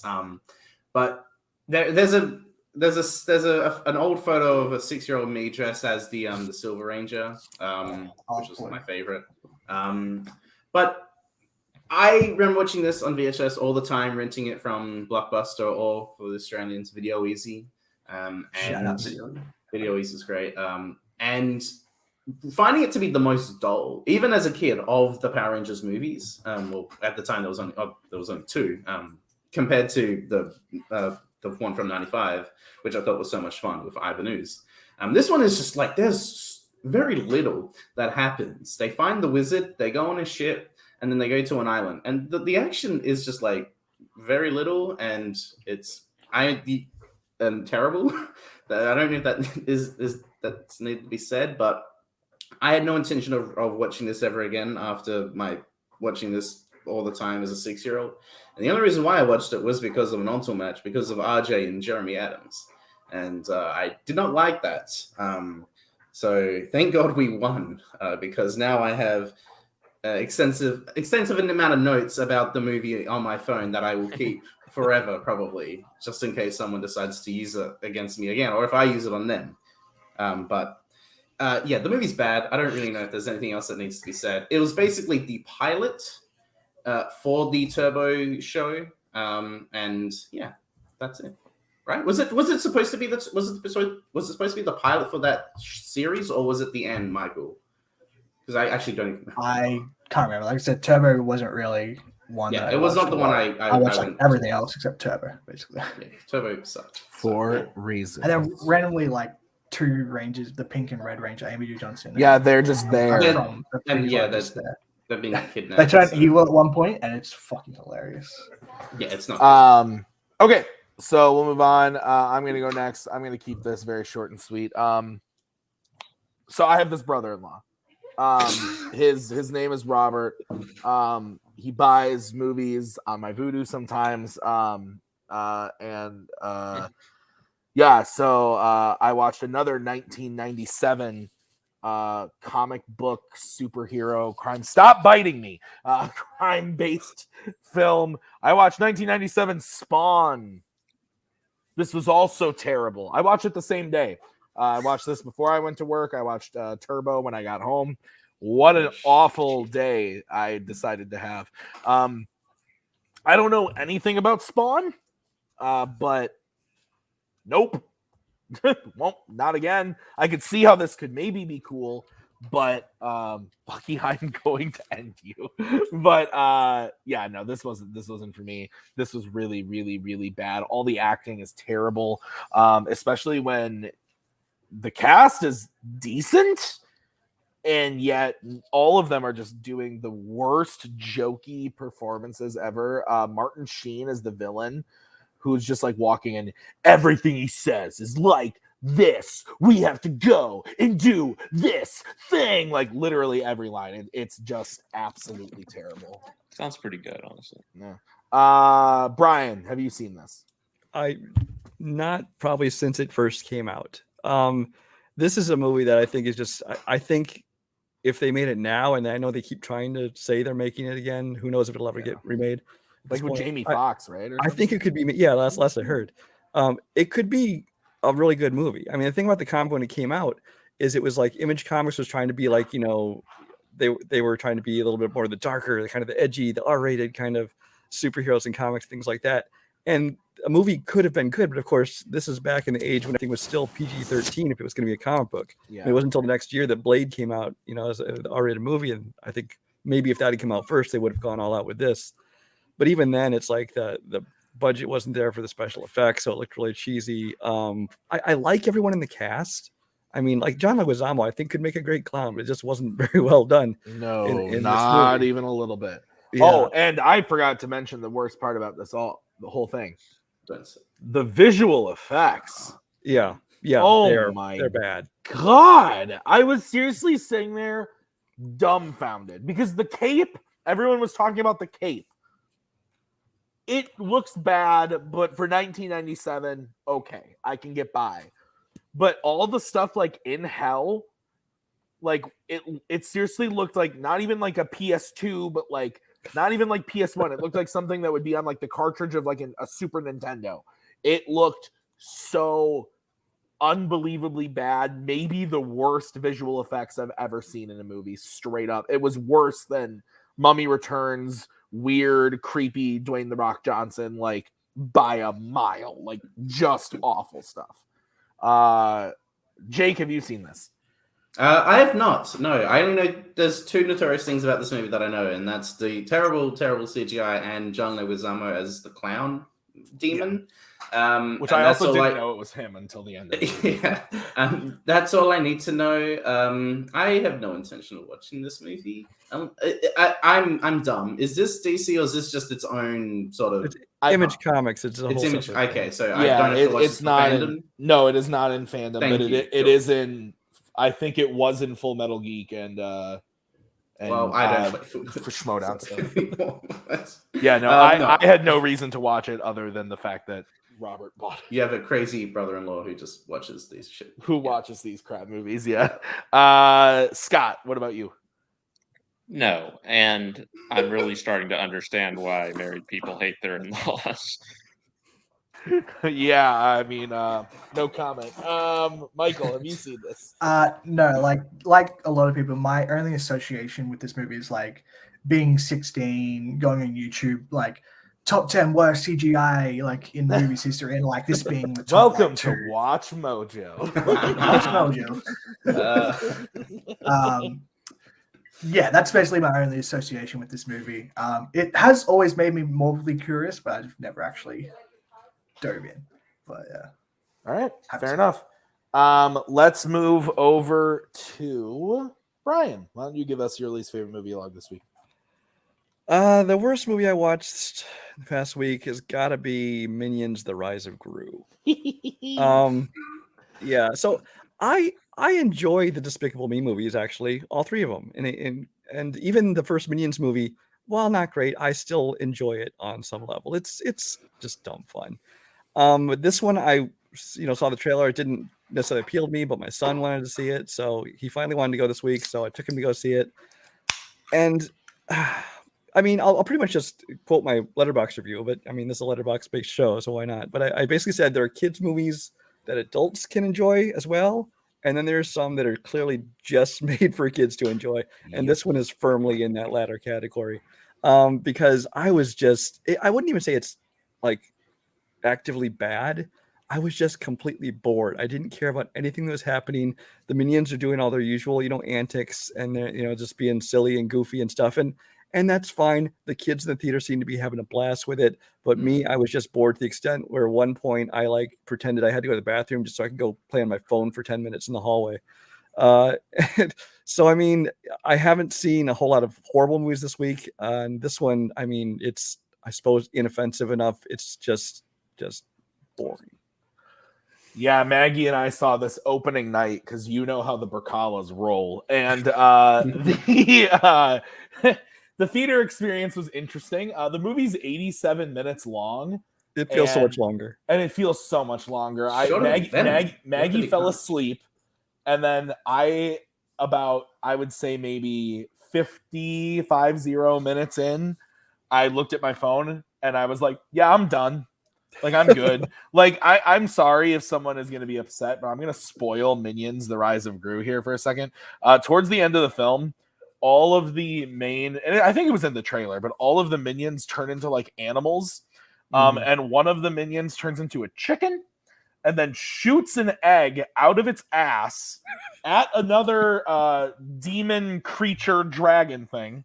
The egg then hatches and is another baby chicken minion that helps the bigger chicken minion destroy the dragon. And I questioned all of my life choices on this is what I'm doing on a Thursday night. You forgot that the other 10 eggs he shot out of his butt all just splattered like regular eggs. So he just saw like a genocide going on there. Chick-fil-A is really missing a partnership opportunity by not selling chicken minions. Yeah, it was just, I mean, again, I'm with Brian that I actually like the Despicable Me movies. I didn't like the first Minions, but I really like the first two Despicable Me movies. And I think the third one's pretty meh, but this was just this is bad. Like it's just not good. Jake, have you seen it? No. Absolutely. I find this is probably the first time in my life where I felt older compared to a lot of people, because the whole Gentle Minions sort of wave that's sort of come out of this movie. Don't even get me started. And just the fact that all these kids that are watching it are like, I saw this on Twitter, but when the first Minions came out, 12 years ago, they were probably like 5, 6, 7, the target demographic for this Despicable Me movie. And the fact that it's 12 years later and these people, actually, girls probably watch it as well, are now going into this as teenagers, late teenagers, just, maybe just about to turn 18 and 19 and all that, are watching this movie with that nostalgia for Despicable Me. That's when I just realized that there is a big gap between me and everyone who's like a teenager now, because 12 years ago, I still feel like I was, I just became a teenager, or I was just, preteen. The fact that it's just been that much time has passed, and the fact that these teenagers are watching this movie, they have nostalgia for Despicable Me, is just a concept that I just never thought would happen. And now I realize that I'm an old man. Yeah, I'm sorry. But I have no intention of watching this. I did not watch Minions or Despicable Me 3. I will not watch them unless I, in the years to come, become a parent and will watch these with my kid. That's the only reason I could see myself watching this movies, unless someone decides to use a Minions movie for on tour, or it becomes a fandom category. Don't do that, Tim. But no, that's not happening. Sorry, Spence. And the thing that sucks is that Illumination, the animation is really top notch. The movie looks fantastic. It's just like they're just wasting their time. Scott, have you seen this? I know you're a big Minions fan. I was curious about it for like half a second because the soundtrack weirdly has a lot of my favorite artists covering 70s songs. But then I remembered, number one, I am 27 years old and don't have a child. And number two, that I can just listen to Phoebe Bridgers singing Goodbye to Love on Spotify over and over again and don't actually have to watch the movie to do that. That is true. All right. Michael, did you talk about this? I didn't, but I have two things. One question for Brian. Did your son wear a suit? Absolutely not. How I old would've is your punched him if he son? How old is he? He's 13 now, and even he was like on the high edge for it. I was about to say, yeah, that's pushing it. Yeah. And like Scott already feels odd enough going to a concert where he's like a grandpa, so it's not surprising that he doesn't want to go. That's true. Take that into a when I movie went to theater. that one. So like, yeah, I haven't seen it. Yeah. Okay. Really? Oh. Jake, Shocked. let's go to you. Your least favorite movie log this week. I haven't really watched like what I consider to be like a bad movie or like a terrible movie, but I did watch this one mediocre movie, and you know, I'm a big fan of the podcast Blank Check, as I'm sure everyone probably knows. I say this all the time. And they, I'm going back and watching all the Ang Lee's movies, and specifically one I hadn't seen that I was very curious about was Taking Woodstock from 2009. It's about the 1969 Woodstock concert that happened in New York. I can't remember what the name of the I'm trying to remember what the name of the town is. I can't even remember. Doesn't matter. But basically, it's about this guy who helps his family with a motel. And they're kind of, they need the money. His parents, they're very Jewish. His mum, played by Imelda Staunton from Vera Drake and the Order of the Phoenix Harry Potter movie, is very much a like typical Russian Jewish mother of everything's cheap, and just that character is very it's very Jewish. The family has a lot of the culture. And basically, he realizes that, well, a way to make money, I can have this music festival, and then someone from New York is like, well, I have all this land, let's host a concert, and it turns into Woodstock, and there are hundreds and thousands of people going to this concert, all these hippies, and it's kind of about this. I guess it's kind of a coming of age story in the sense of this guy becoming a person, and he has sort of a realizing that he can live his life on his own without helping his parents, and kind of him, coming of age, I guess. And what you would think the movie is about is the concert itself. The movie is everything but the concert. You don't actually see the concert at all. I believe that is an intentional choice. James Schamus, the writer, and Ang Lee, the director, I think their whole idea was, we're not making a movie about Woodstock, despite the title and what the movie's about. It's not a classical sort of biopic sort of structure or just what you would expect. It's more about this person and sort of the sequence of events that happened leading up to the concert. It just does not have enough. It's not really interesting. You don't really get a lot out of it. And when it ended, I was like, wait, did I just watch a 2-hour movie about Woodstock? I didn't really get a lot out of it. And I didn't know much about the festival itself. And it just, I was kind of looking forward to just kind of learning about it. And it's just not what they wanted to do. And I just was like, I do think there's one great sequence when he goes to the festival. Well, he tries to, and he meets up with a hippie couple. One's played by Paul Dano, and they give him LSD. And I thought the whole him actually, having the experience that you would on LSD looked visually interesting. The way everything sort of started to move, and he starts seeing lights, and I thought that was handled well done. I've never done LSD, but I thought that it looked very accurate to what it would be like to be on LSD. The visuals I thought was really, really cool. Just watch it's Star just, Trek: The Motion Picture. If you, Yeah, that is 2001.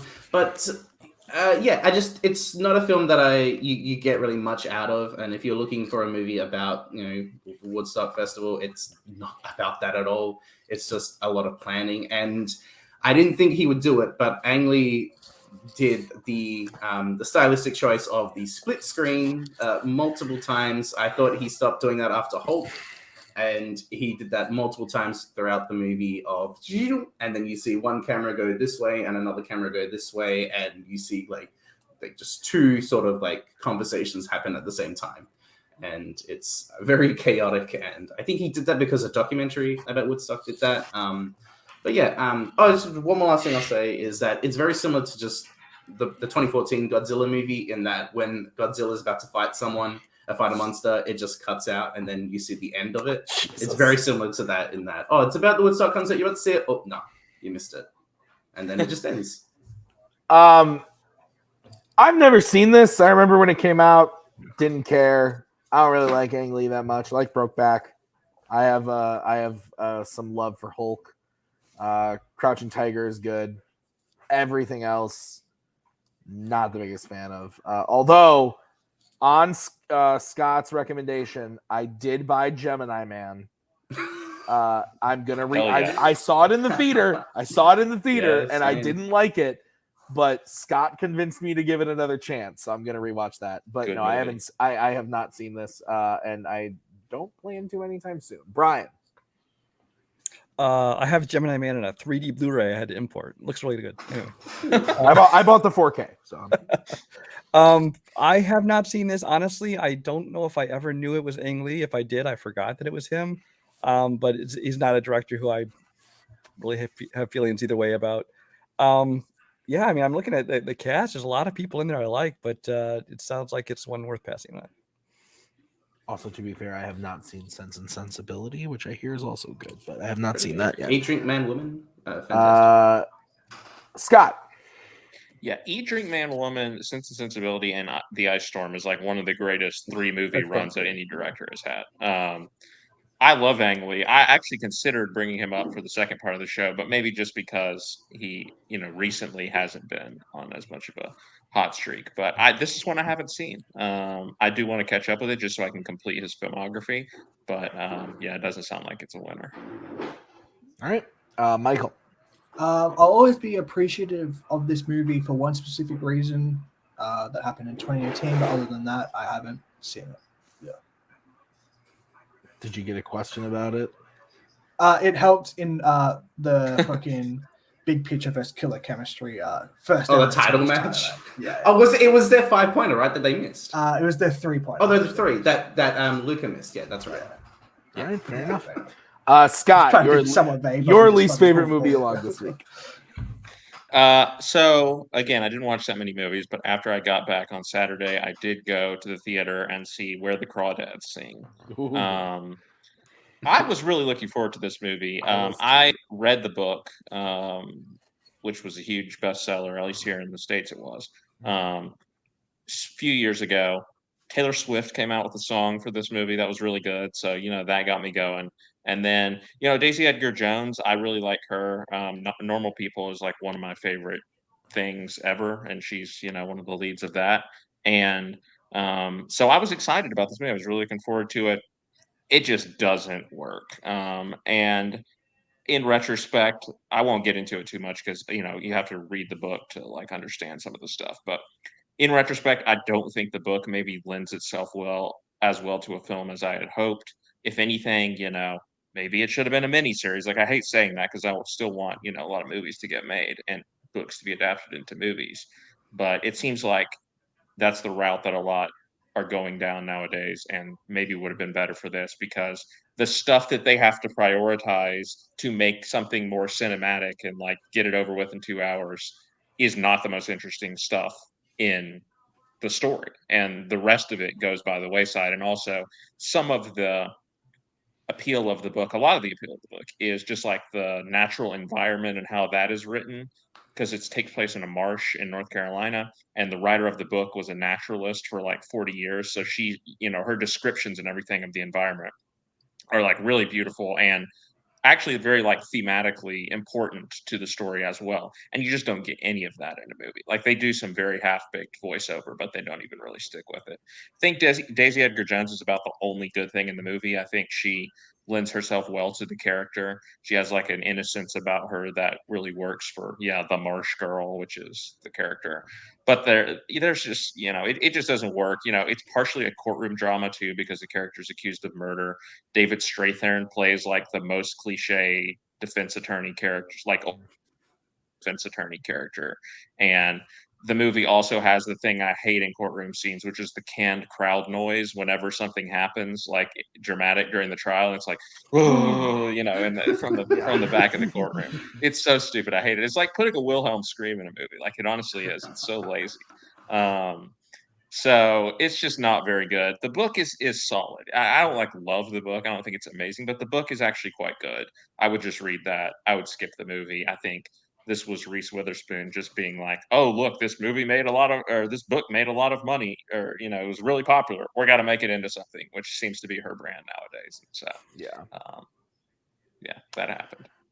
I plan on watching this. I'm gonna go see it. I had the option to see this or Paws of Fury. I chose Paws of Fury. But I am gonna, and it was mostly due to time. Paws of Fury was about 30 minutes shorter than this film, so I had to make a quick decision. I am gonna see it. The only thing that I knew that it was based off a book and that it was Reese Witherspoon and stuff. I actually asked because I think my mother-in-law had read it and she was telling me that there's actually some kind of borderline creepy weird stuff that happens and that it wouldn't translate that well. And now that you're telling me it didn't translate that well to film, and I've seen the reviews that all the reviews are just really, really bad. So I'm gonna watch it. Not super looking forward to it, but I do like Daisy Edgar Jones. That's her name, right? Mm-hmm. The only thing I've seen her in is Fresh, and I really liked her in that movie. So I'm gonna watch it, but I don't have high hopes for it at this point. Brian, did you get a chance to see this? I did not. I had never heard of the book, but when I saw the trailer, I was kind of unimpressed by it. It was the kind of thing where it's like, if I'm looking for a movie to watch and I've already seen everything else, maybe I'll check it out one of these days. But then I haven't heard anything good about it. And, the reviews have been bad. And I don't usually let reviews sway me, my opinion on movies. But if I'm already on the fence about seeing something and I'm not hearing anything good, I don't know if it's one I'll bother seeing. Jake, are you going to watch this? Fuck no. I saw the trailer. I mean, I've seen the trailer multiple times just from going to the cinema and, they play the trailers and all that. But when I went and saw Top Gun Maverick, they played the trailer. So I was like, that may be the stupidest title I've ever heard for a movie. Now, I understand that it's based on the book, and that's the title of the book. With the Crawdads thing, just is I have no interest in, you want to be hooked on a movie, you want to be sold on it, but with a title like that, just makes me have no interest in seeing it. If they change it to I was about to say Swamp Girl. Swamp and Marsh are very different. If this called it Marsh Girl, I would be okay, I see what the movie's like, but no, the Crawdads, and I don't care about if they sing and where they live. Michael, I haven't seen it. I will see it. There's a Twitter thread about someone discovering crawdads are actually crayfish, and so they don't sing. So it's hilarious. Also, the story of the author of the book is kind of crazy, and I recommend everyone go check it out. I'll be back in 4 minutes. I'm just gonna go let someone in because they have a TV, so I'll be right back. Yeah, no, you're good. Basically, she's a suspect in a murder, a real life murder. The author, and that kind of inspired to write this. Oh, I don't know. It's possible, but. Okay. All right. Well, since we have a decent amount of people watching at this moment, while we head into the main part of the show here, I'm just going to say real quick, next week we are going to be doing movie pets. That's a full panel, so we already have full panel for that. But keep a lookout this week for the poll for the next month for August's movie of the month and for the list of topics. We're going to get that out to you guys this week, so be on the lookout for that. We are running a little long, but that's okay. Let's get into it, and we'll kind of I'm not going to say rush through the main part, but we're going to give you our thoughts, and we're going to get it going. And because Michael walked away, Brian, we are going to start with you. So Brian, why don't you kick it off? And he's not here to judge you, so you go ahead. You say what you want. And so give us your director, but give us one film to kind of put on screen as like the one that you want as like on the list. Well, that'll be easy. The first director I'm working on, well, I considered many, like there's lots of great directors working, Spielberg, Tarantino, Fincher, whatever. And they're all still working today, obviously. But I chose for myself that I wanted to kind of highlight some of the directors who maybe aren't quite at that, legendary level yet. And I'm going with one who 100% of his filmography has been spectacular, wonderful movie so far. And that's because he only has one so far. It's James Samuel in The Harder They Fall. This is a guy, now I know he only has one film, so I don't know if I can call him one of the best directors working today, but I will say he's one of the new directors that I'm most excited about in years that has come out. It's Jeymes. I don't know if you care. It spells it weird. Oh, okay. I'll fix it in a second. But so The Harder They Fall is a movie that got released on Netflix. It's basically, to sum it up shortly, it's basically a black Western, essentially, is how you want to refer to it. But this is a movie that is so original in its style, in its tone, in its look, and everything about it. It just oozes cool. It's so much fun. He's been compared a lot to Quentin Tarantino, which I guess he has like the same kind of dialogue and the same kind of monologues that people have in this movie. And it's definitely got its ultra violence, things like that. But even with those comparisons to Tarantino, which are accurate, especially for this movie, he just definitely has his own unique kind of voice and style and swagger to this movie.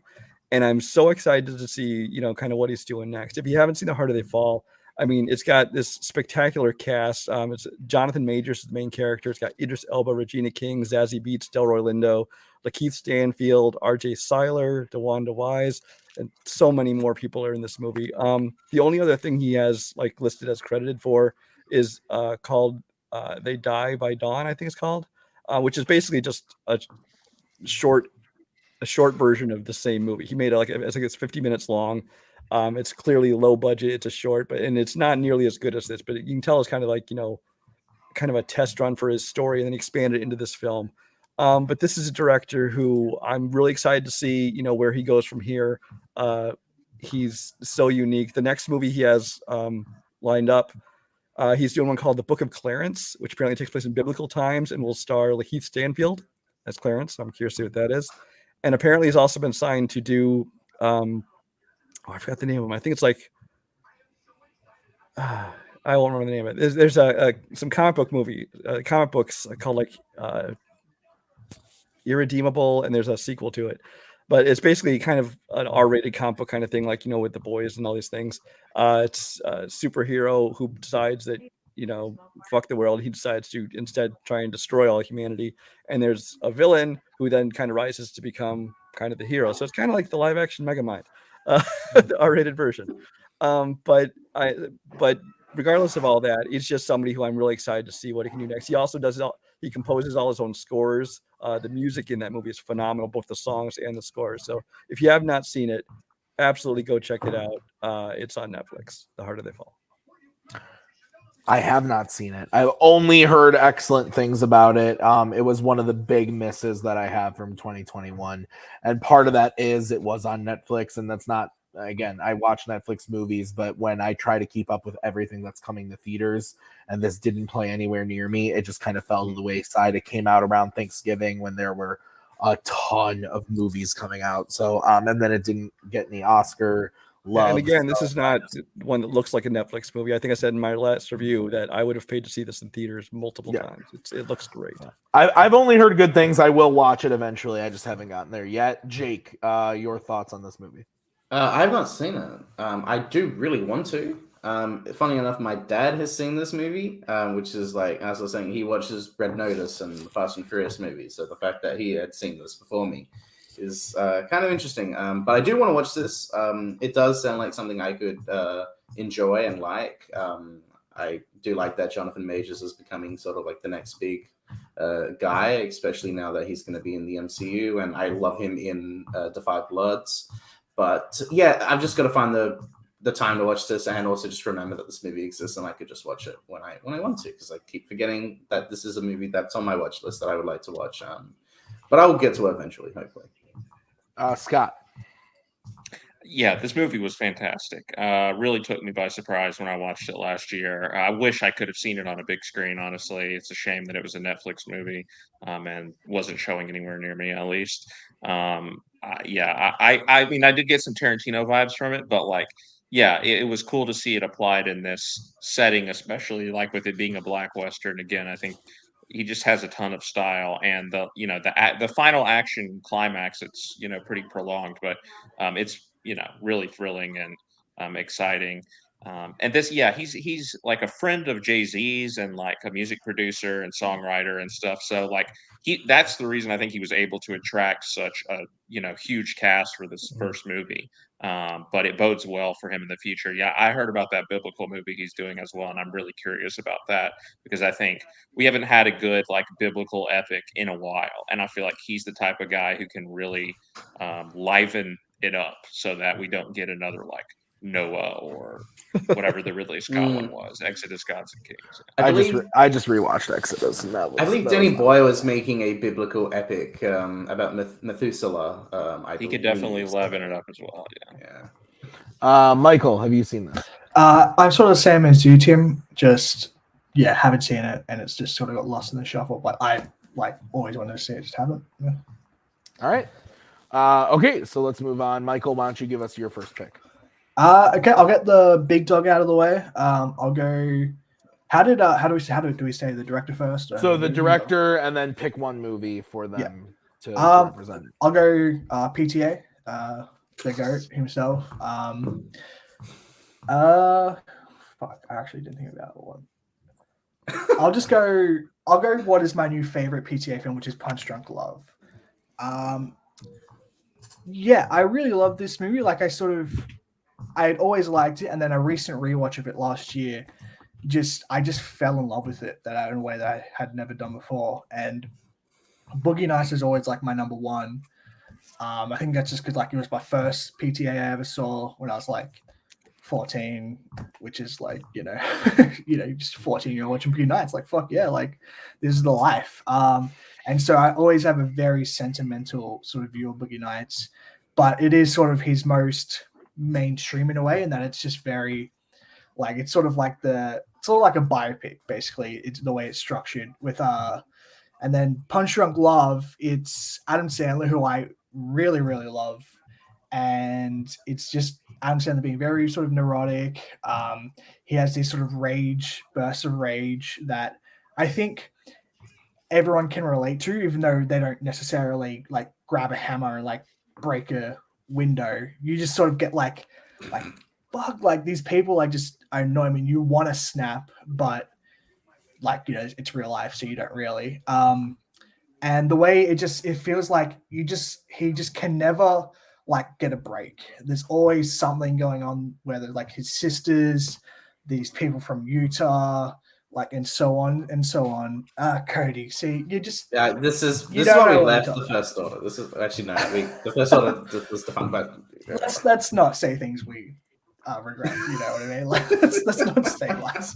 Like in this movie, it keeps sort of like it's like this weight. It just keeps going and going and going until you just sort of he does finally snap, and it's one of the most cathartic feelings I think I've ever felt watching a movie.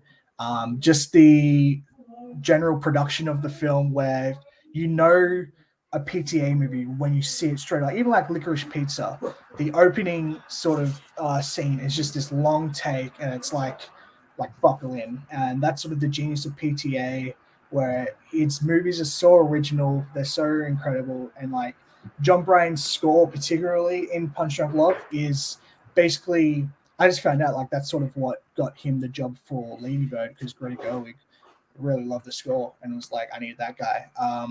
So yeah, this movie is great, and PTA is great, and they're out of any director, whoever announces their next project, like PTA is going to be the one where it's be like, okay, because that's what I'm most excited for. I think I have 5 stars from like PTA, and then Licorice Pizza is like 4.5. So his hit rate is just incredible.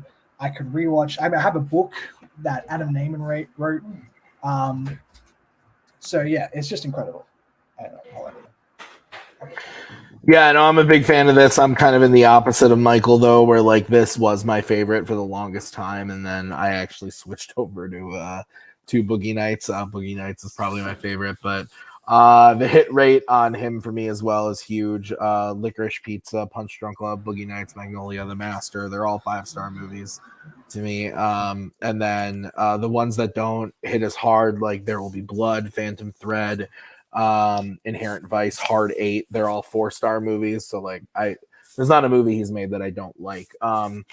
Weirdly enough, though, I don't hold him in like the I get excited every time a new one comes, and I'm always looking forward to them. And Licorice Pizza especially kind of hit in a way that I was very happy with. But I don't like sit here like waiting for the next PTA movie like some other people do. So while I would consider him one of my favorite directors, I love all of his movies. For some reason, I don't just sit here like waiting like I do with some other people like a Scorsese or a Fincher maybe. So yeah, no, but great pick, absolutely. Brian, what about you? Yeah, Paul Thomas Anderson is not for me, and that this is well known. Again, most of his movies I don't actively hate. They're just not my kind of style thing. Licorice Pizza I tried to watch because I heard raves and they got nominated for Best Picture. Turned that off after about a half an hour. But again, it's just a matter of taste. Jake, your concise feelings. Paul Thomas Anderson is cinema. I love Paul Thomas Anderson. I would have picked him, and I knew Michael was going to pick him. He's great. I have 5-star rated movies. I think Thank You, Payson. Magnolia is now my favorite Paul Thomas Anderson movie. For the longest time, it was The Master. But it's funny enough, Punch Drunk Love, The Master, and Magnolia are in my top 20 favorite films of all time. No one in all of my top 100 has like a track record like PTA because he just makes just great movies. I will say that Punch Drunk Love was the first PTA film I ever watched. Weirdly enough, that was just the one that kind of just was like, okay, I'm gonna get into this guy. I'm gonna watch this one, and I just love Adam Sandler, his performance in this. Like when we did the 2000s Oscar edition for Wireless a few months back, I had him as my winner for this movie in Best Actor, and I just think that he is just phenomenal. Like, and he's made a bunch of terrible Netflix movie buzz. If just give him the right director and the right character, and he can go 10 for 10 as far as the performance goes. You're not including QB Halloween in that group, are you? That's for me to know and you to find out. Exactly. Scott. I mean, I'm doing Brian's strategy also of just picking more underrated directors, not necessarily like the big names or the people you'd expect me to pick. Otherwise, this is one of my 5 or 6 favorite directors of all time. I mean, everybody's mentioned all the movies. I don't have any of his movies lower than 4 stars. I don't think Punch Drunk Love's not even one of my favorites, but I still really like it. But like, Boogie Nights, Licorice Pizza are both like in my top 50 movies of all time, and Magnolia, There Will Be Blood, Phantom Thread, they're all close. Okay. I'll go next. Again, I don't think this is I think people are starting to consider this guy one of the all-time, or not maybe all times, but just like really looking at him. And I think he gets a lot of respect, but also like I think there are some people who are starting to get like off the hype train on him. I'm fully on board, and that's Denis Villeneuve. I'm picking Prisoners as the one to kind of highlight. It's my favorite Villeneuve film. I don't think the guy's really missed. And to be fair, I haven't seen the first couple of his foreign language films. The only foreign language one that I've seen is and now I can't even remember the name. Incendies. Yeah. Thank you. I watched that earlier this year. Really enjoyed that. But every other film, all of his American stuff that I've seen, I really, really love. I think that Enemy is super underrated. Arrival obviously is great. I love Blade Runner 2049. And obviously Dune this last year was like, I love Dune so much. I'm so excited for Dune Part 2. And I love all of his movie. I don't know. Sicario was the other one that I just really, really love it. But Prisoners for me was like, I remember seeing Prisoners in the theater and just thinking that it was just like on another level. And then when I just kind of dug deeper, and every time that I've seen a new film of his, because now I've gotten to see all of these ones Prisoners on in the theater, I just think he's so supremely talented. And when I think of like, when I was thinking about stuff for this topic, I could easily pick Scorsese. He's my favorite director. He's got a movie coming out this year. I love him and I love his movies. But when I wasn't thinking of like people who have made one movie like Brian did, but I was thinking people who have made a name for themselves. They're doing well and they're making good shit. And this was the first one that came to mind for me. So I'm a huge Villeneuve fan. I can't wait to see what he does post Dune. I hope that he does. Honestly, if in a perfect world, he does Dune Part 2, and then he goes on to do something else and maybe hands off the other sequels if we get them to somebody else. But I'm really looking forward to it, and I want to see him. I want to see him go back to something not sci-fi. Like I love Arrival, I love Blade Runner, I love Dune, but I want to see him do something like Sicario or Prisoners again, because I think those are two excellent films. So I will never forget I watched Sicario for the first time. I did a double feature of Sicario and The Martian. They came out on the same day, and it was like the greatest night of my life. I just had like the best time ever. Anyway, Brian, what are your thoughts on Villeneuve? I tend to like most of his movies. I don't love them. I think that some of them, for me, feel a little bit bloated and slow. Like I can't imagine doing Sicario and Martian back to back. That'd be a long night. It was a long night, but it was. But fun. I mean, his movies always look beautiful. I think his direction is amazing. I really do enjoy. Like, I mean, Arrival I really liked. Prisoners is just kicked my ass when I watched that one. That's an emotional ride right there. And even like when he gets into more blockbustery stuff like Blade Runner, it's definitely he definitely makes it feel not like a big blockbuster popcorn movie. It feels like more of a grounded movie and more gravitas to it. Again, I think it was a little bloated in my eyes, but I really enjoyed especially the look that he gave to that one. Dune, I'm kind of, I like it, but I don't love it. But I feel like that's a movie that after I get the full story, it doesn't feel like half a movie. I think I will enjoy it a lot more. Jake, and I have to step away for a second. So Jake go, Scott go, Michael go. If I'm not back, Jake go next. So yeah. I really like Denis. One of my friend is the biggest Denis fan I know. Shout out Oscar. So I his license plate is literally Blade Runner 2029. Yeah. I never really he's not someone who I just consider like a favorite or a director who I'm just like super into like all of his movies.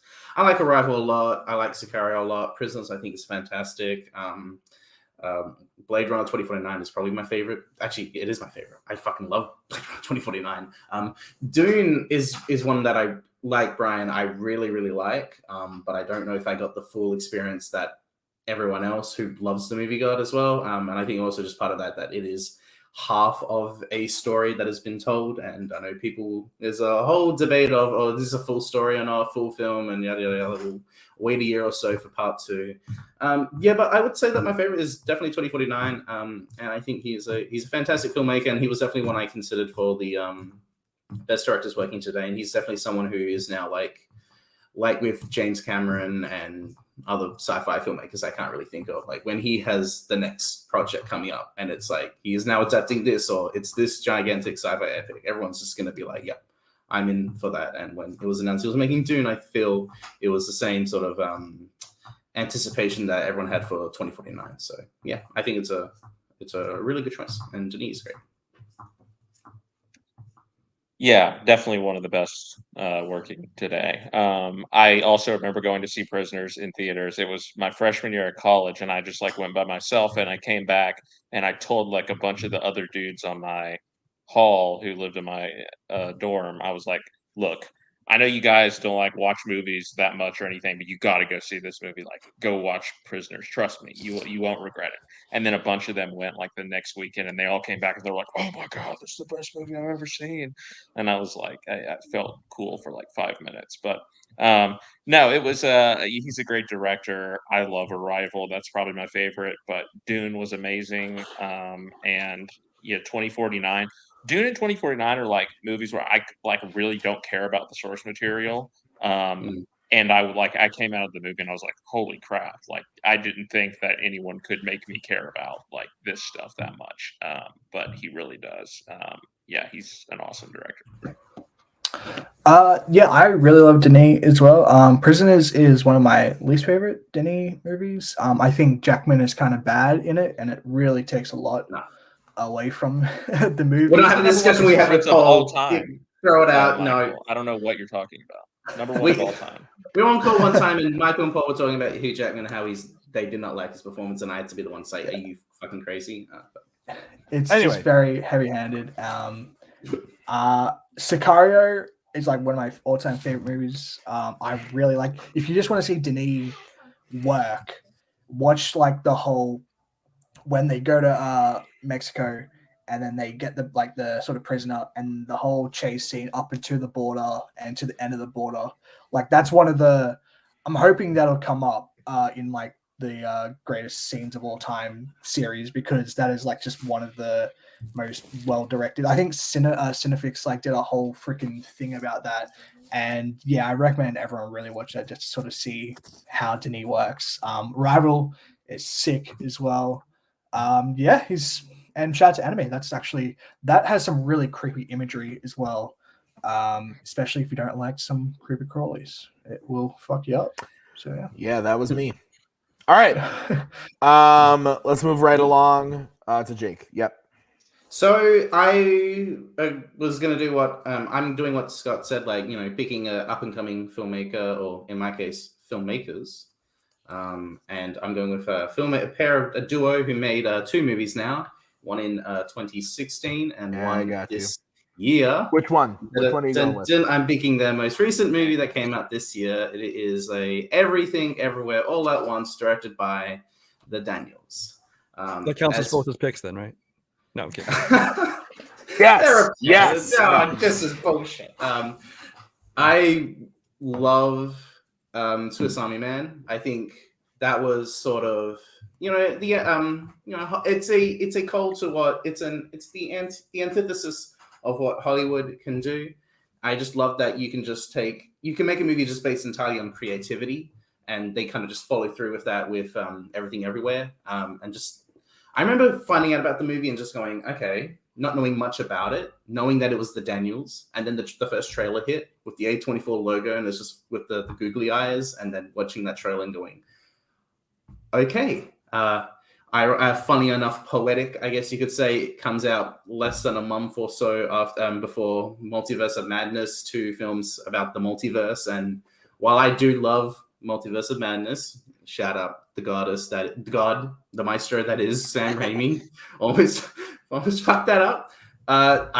This is my favorite movie of the year so far. I think what everything that Everything Everywhere does is just what I want in a movie. It's my favorite type of movie. I'm a big fan of the existential dread that we all have to suffer and face through in our lives, and the fact that this film also just deals with the antagonist of this movie. Her complete mindset is just nihilism, and it's just there's just so many just creative fucking filmmaking going on, and I just think that the Daniels just have so much experience with small budget filmmaking. They made a bunch of music videos and short films before Swiss Army Man. They did the Turn Down for What music video, which is like everyone loves. That one of the guy on he goes through going down to the walls, and then boobs and butts, and everything's just shaking and shit.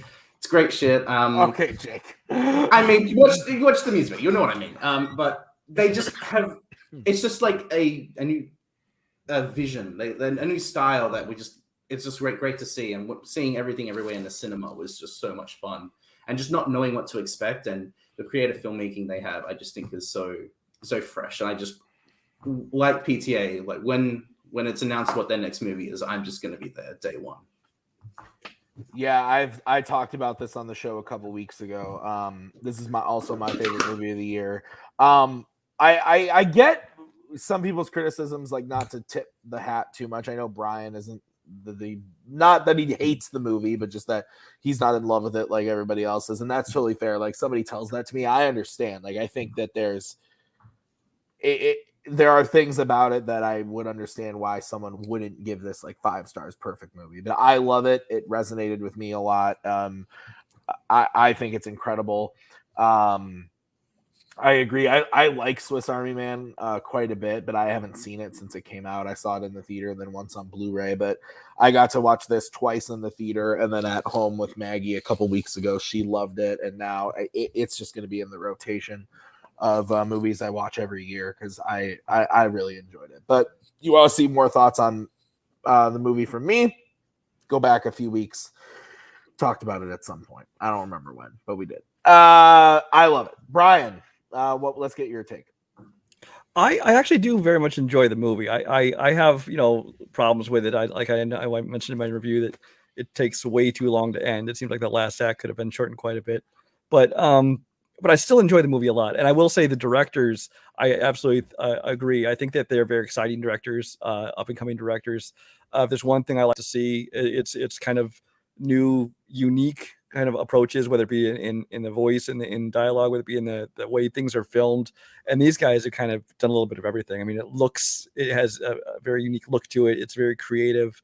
The dialogue is also very good, but just the stories they tackle. Because I mean, Swiss Army Man, the whole concept of Swiss Army Man is just completely off the wall, but it works. They made it work, and it's a ton of fun. So while I don't love their movies as much as a lot of other people do, I do really like these guys, and it's a great new directors that kind of watch and see where they go next. Scott, what about you? I never saw Swiss Army Man because I just don't think fart jokes are funny at all. So I did not think that I was gonna like it. Yeah.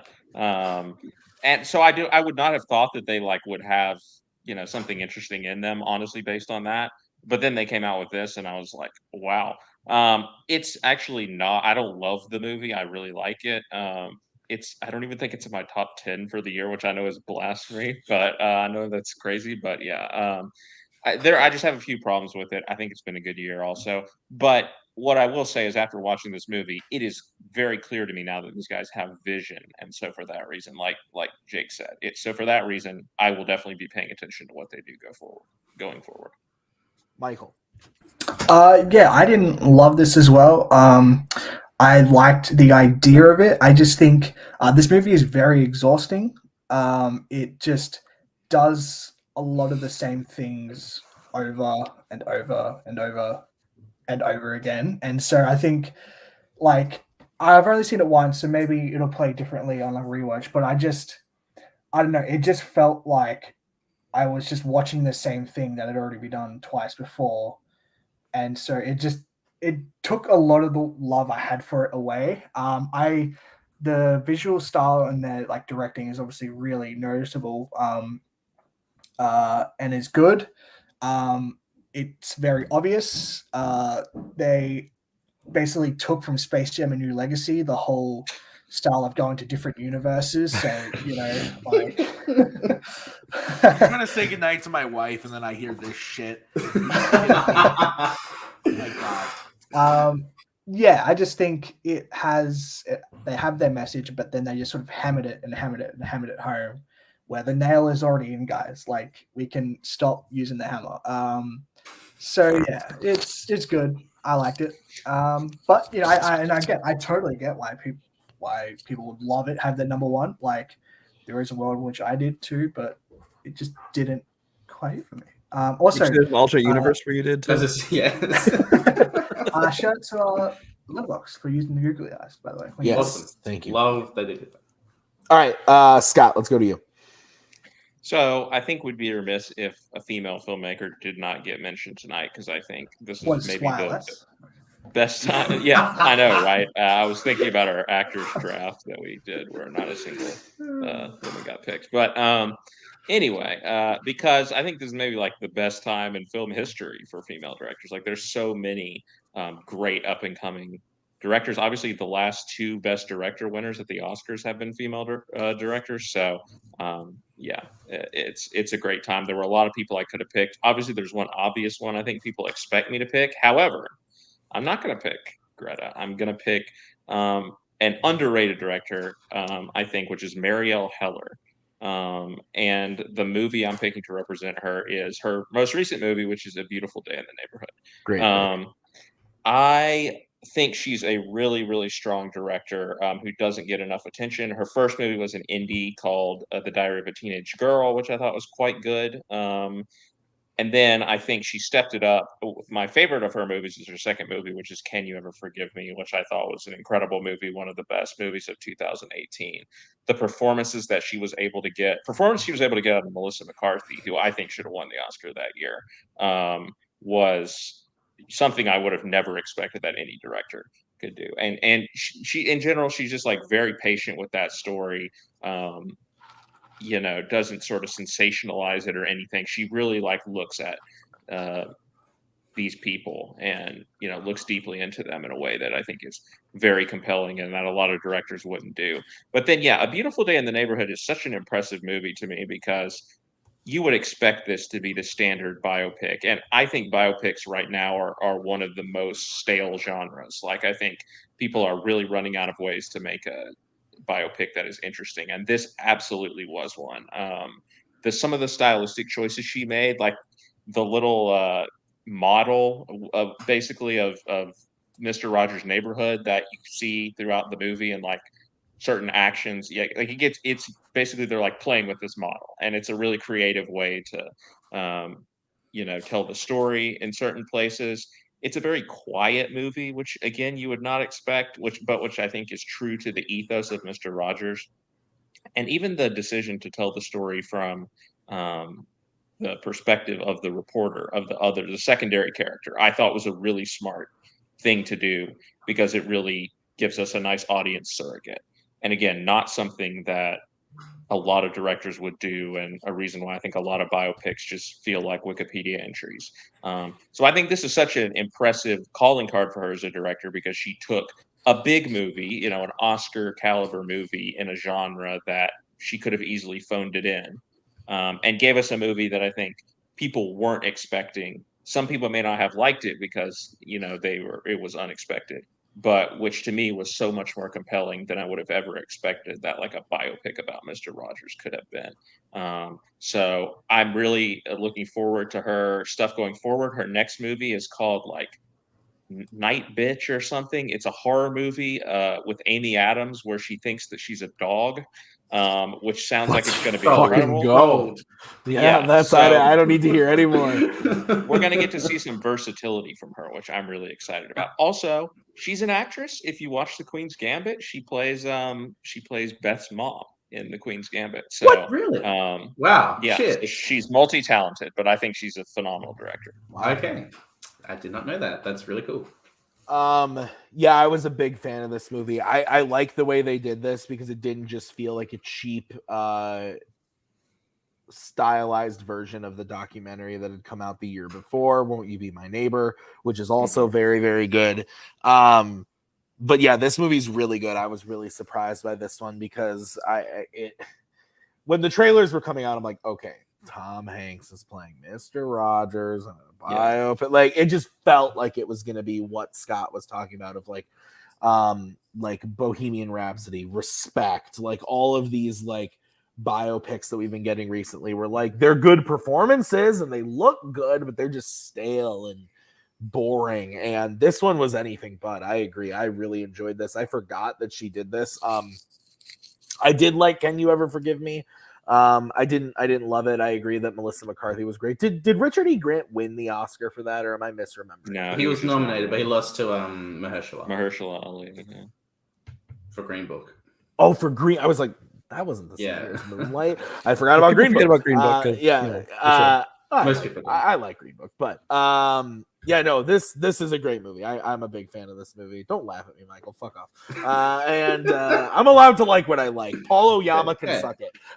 Anyway, so I'm a big fan of this movie. I thought that remind me again the name of the main actor who plays the kind of the Matthew Rhys. Matthew Rhys. Yeah. I thought he was really, really good in this. I really enjoyed his performance. I will always be there for Chris Cooper in a movie ever since he wrapped it up in the Muppets. Big fan. So I'm always there to see him in a movie. And I thought this was a really good way to tell this story. So great pick. Really, really good pick. Not one that I thought of. Brian, or actually Michael, we'll go to you. Yeah, I've only seen this once. I thought it was really good. Matthew Rhys, I thought was the best part of the movie. Like the tension he has in sort of resisting Mr. Rogers is quite fascinating and really good. Other than that, I've only seen it once when it came out, and I don't really remember too much. But yeah, shout out to Chris Cooper as well. Like isn't this where he has like tracksuits on? He's got like chains and stuff as well, where he looks like kind of gangster. Or... No, he's like dying. He's like Matthew Rhys' dying. I swear he rolls up earlier. Michael, you're thinking of Little Women, where he does that. Yeah, that's true. That's also okay. He's also he is in that as well, isn't he? Yeah. Brian, now we'll go to you. I have not seen A Beautiful Day in the Neighborhood. The only one I've seen of hers is Can You Ever Forgive Me, which I thought was fine. It was good. Nothing great. I will say I much prefer her acting credentials, which include Pop Star, Never Stop, Never Stopping, and MacGruber and Queen's Gambit. I like the fact that melts ahead. Like I didn't know that she's married to Woody Allen's dad, MacGruber. I'm gonna keep it short. I unfortunately have never seen any of her movies. I know that's blasphemous. I'm sorry, everyone. It just hasn't really appealed to me as far as like her movies goes. I never really grew up with Mr. Rogers, and the Can You Ever Forgive Me just was one of the Oscar films that slipped past me. I will probably get to some of her movies eventually, but I just have no sudden interest to watch them. So, okay, sounds good. Let's bump back up to Brian. For my second pick. Now I'm the reason that we were talking earlier in the chat about is it best or is it favorite? You said go whichever way you want. So I'm definitely leaning more into favorite for my second director because people are going to really push back if I tried to call him best. And that is Shane Black. Now this is Shane Black when he's doing his own material. When you're not picking The Predator. No, I'm going with Nice Guys. Okay, got it. Good. So Shane Black, obviously, I've loved as a writer for years. I just love his style of comedy and his kind of dry wit and sarcasm and stuff. Is just perfect for my level of comedy. And when he started directing films, he came out with his first film was Kiss Kiss Bang Bang, which was just this amazing, great movie, which kind of mixed the noir with the comedy, assembles this great cast who really knows they really fit with his kind of dialogue. He found all the right people for it. I thought it was beautifully filmed too, and it really worked out. The problem is from there on, he's been very hit and miss because he gets recruited to these franchise films, whether it be Iron Man 3 or there be most recently The Predator, which you can really tell the parts of those movies that are Shane Black that he like had some creative control over, whether it be certain lines of dialogue or certain scenes or certain things that happen. But those are very much hands-on studio dictating. This is what the story is. This is where you have to go with it. This kind of thing. And so those don't really succeed for most people. I still enjoy both of those to a certain extent, mostly because of Shane Black's contributions. But then when he finally gets to do his own thing again, which The Nice Guys, I think is his best film because like Kiss Kiss Bang Bang, it's just he assembles this cast who just fits perfectly with his style. Again, he has a great look to it. It creates the 70s. It mixes humor, mixes action, mixes drama. He has a great use of music in his movies. And he's just somebody who I'm very excited to watch and see what he does when he's not doing his franchise thing. Right now, I mean, he's one of those directors who's been like kind of attached to a lot of projects that never materialized. Right now, he has several kind of in the works, but none of them are big franchise or anything. There's one, he's reteaming with Robert Downey Jr., doing another movie. It's loosely based on books by Donald Westlake, who is the same author whose characters were like Payback and Parker, which was Jason Statham. No, those kind of characters. It's that character, but this is so loosely based on that. But to have him and Robert Downey Jr. together again and just doing kind of whether it be a crime noir comedy kind of thing, I think it's getting back in his element. And so this is somebody who, for me, I'm not going to call him one of the best directors working today, because he's not. But for me and the kind of movies that I enjoy, he is one of my favorite directors working today. No, and that favorite is best to you. I think that totally adds up and makes sense. So, I really, really like Kiss Kiss Bang Bang and The Nice Guys. I have come to appreciate certain filmmaking aspects of Iron Man 3 and what they were going for. But as a diehard MCU fan, I don't love the movie. But there are things about it, the Shane Black stuff about it, I can admit that I enjoy. I just wish it was not Iron Man 3. I wish it was like Metal Man. That's right, the asterisk of when he's doing his own material. Yeah, so like I think of the movie, like literally, if it was called like Metal Man the Movie 3, and it was not, it was not Iron Man, I would like the movie a lot more. And I know that's really fucking stupid of me as a fan of something, but that's how I feel. So I can't change that. But and I really like the action scenes in The Predator.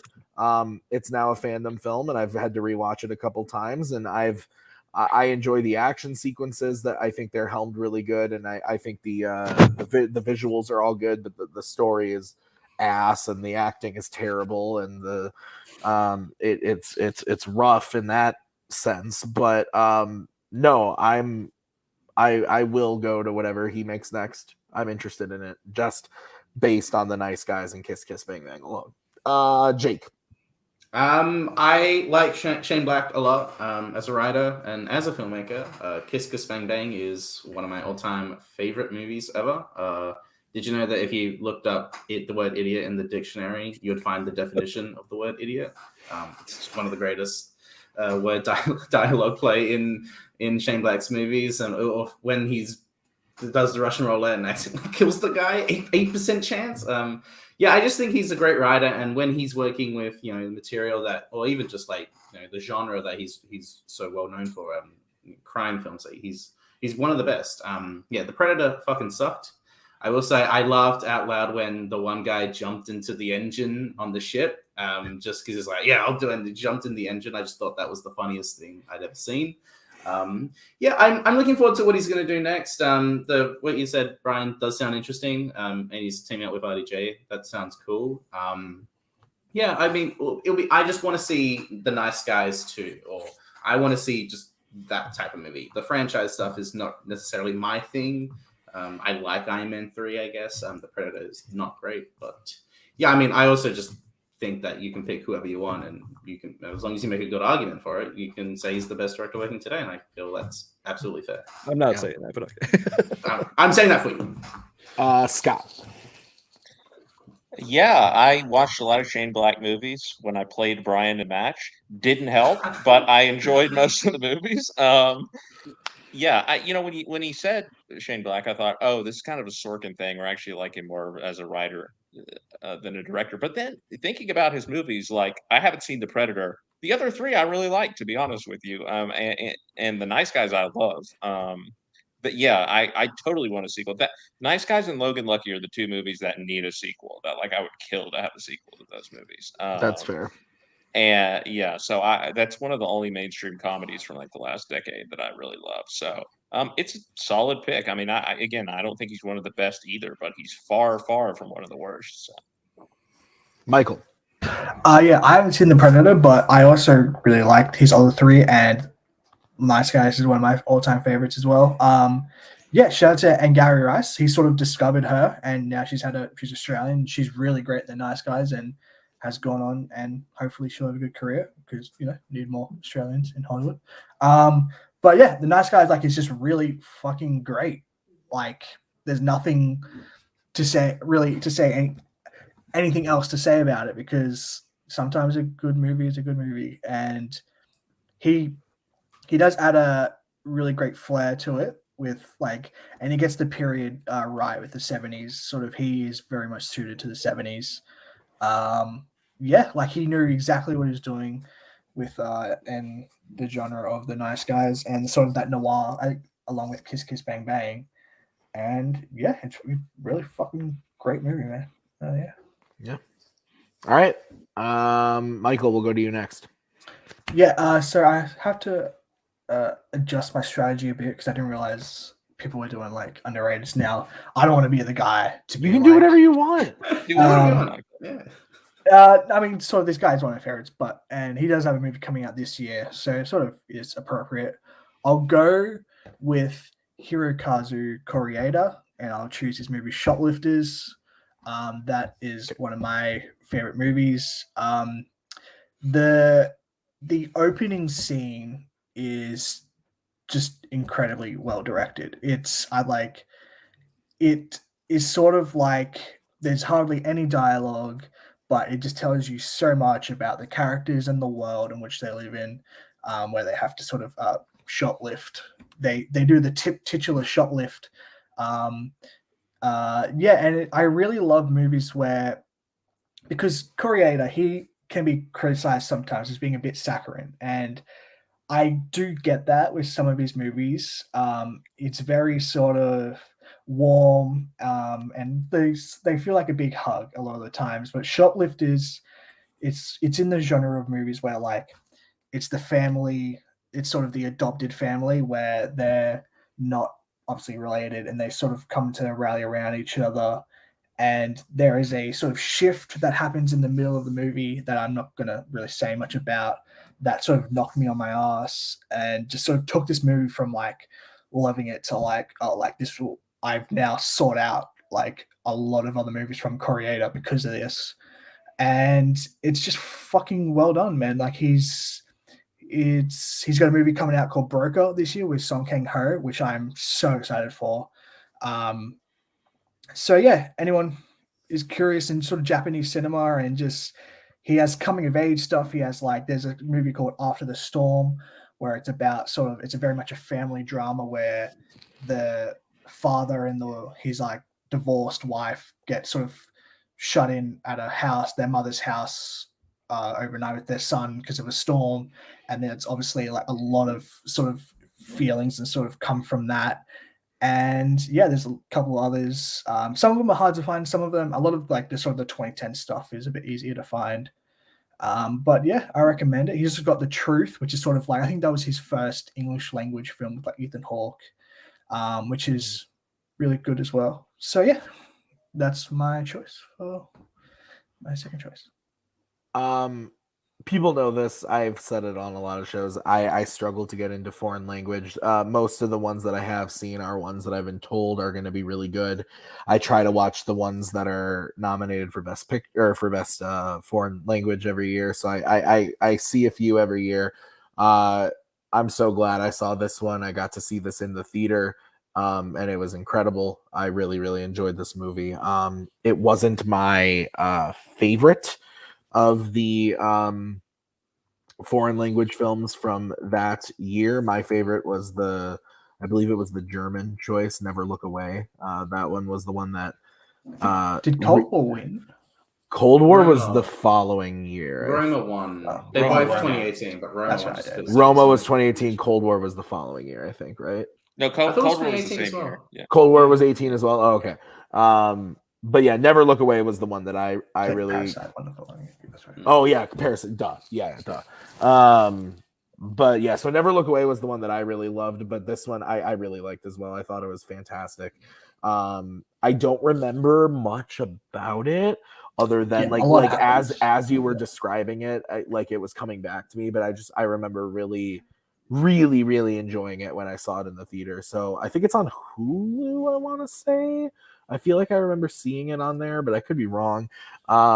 It's definitely worth watching. I would like to see some of his other films, and the just the small amount of information you gave us about his new one, I'm interested. So yeah, Brian, have you seen this? No, I haven't seen any movies by this director, although I've heard nothing but good things about Shoplifters, and I want to say it's Paul Oyama, but especially but from several people, but was talking about Afterlife, was saying that was a very good one as well. So those are ones I want to check out. One of his Yeah, that's one of his first big ones. Yeah. All right, Jake.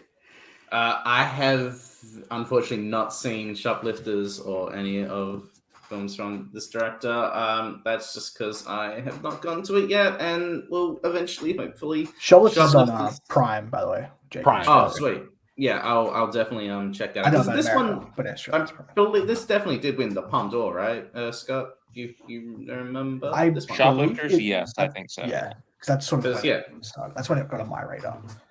That's when I found out about it. Yeah, I do want to watch this. It's a matter of when I will. There's a lot of movies that everyone wants to watch, and A couple of eventually we'll season get 3 to it. episodes of The Mentalist you got to do. I'm not watching The Mentalist anymore. That was the end of 2021 for me. I Not stopped many that. people talk about Simon Baker's cameo on Shoplifters, though, to be fair. That's well, as the Mentalist character, as Patrick Jane. I'll get to this eventually when Michael forces me to watch it, like he did with Burning and some others that I can't remember. I don't know. He wants me to watch Nitram, but I'll get to that first before I get to Shop. Well, you should fucking watch that. It's about the biggest event in the Port Australian Arthur history. massacre in Australia. That is the reason why we don't have guns here. But yeah, I will definitely get to it. But I will watch Shoplifters eventually. So. All right. Must be nice. You Scott. had one mass shooting, and now you don't have guns.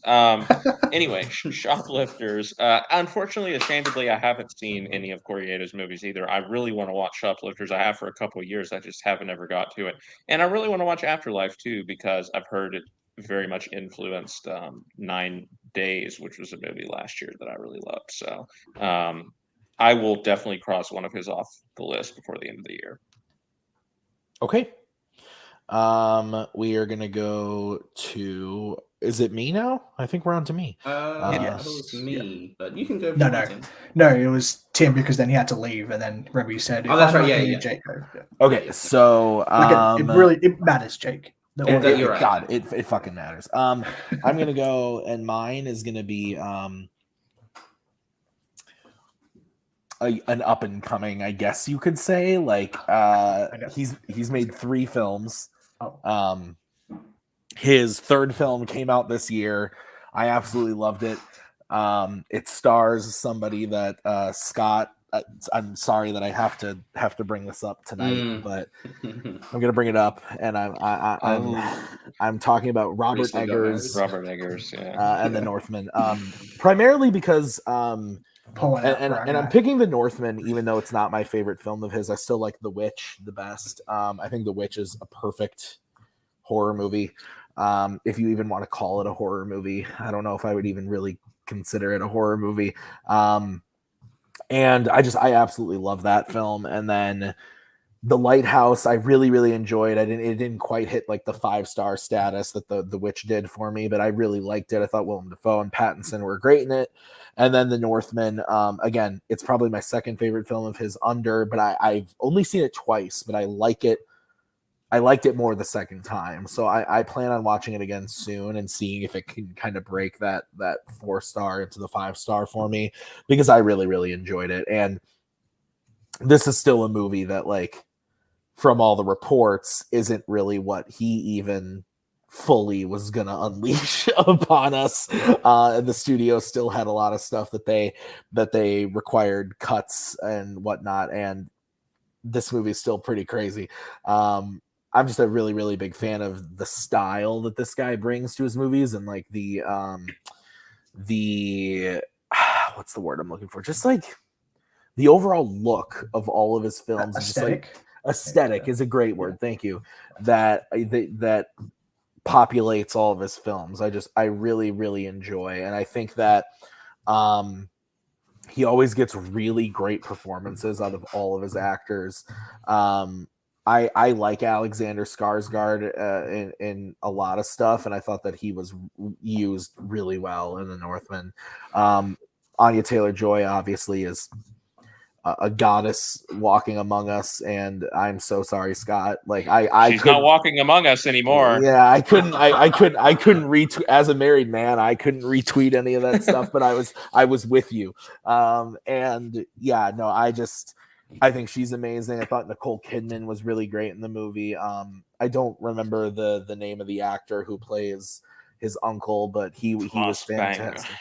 Yeah, just really, really good shit from beginning to end in The Northman. And I wish I had seen it more another time in the theater. I got to see it right when it came out, and then not again until Blu-ray. But I really, really loved it. It came out right around the same time as Everything Everywhere, and so both of these were like fighting as like which one do I kind of like more, and I had to choose on which one to see a second time, and I went with Everything Everywhere.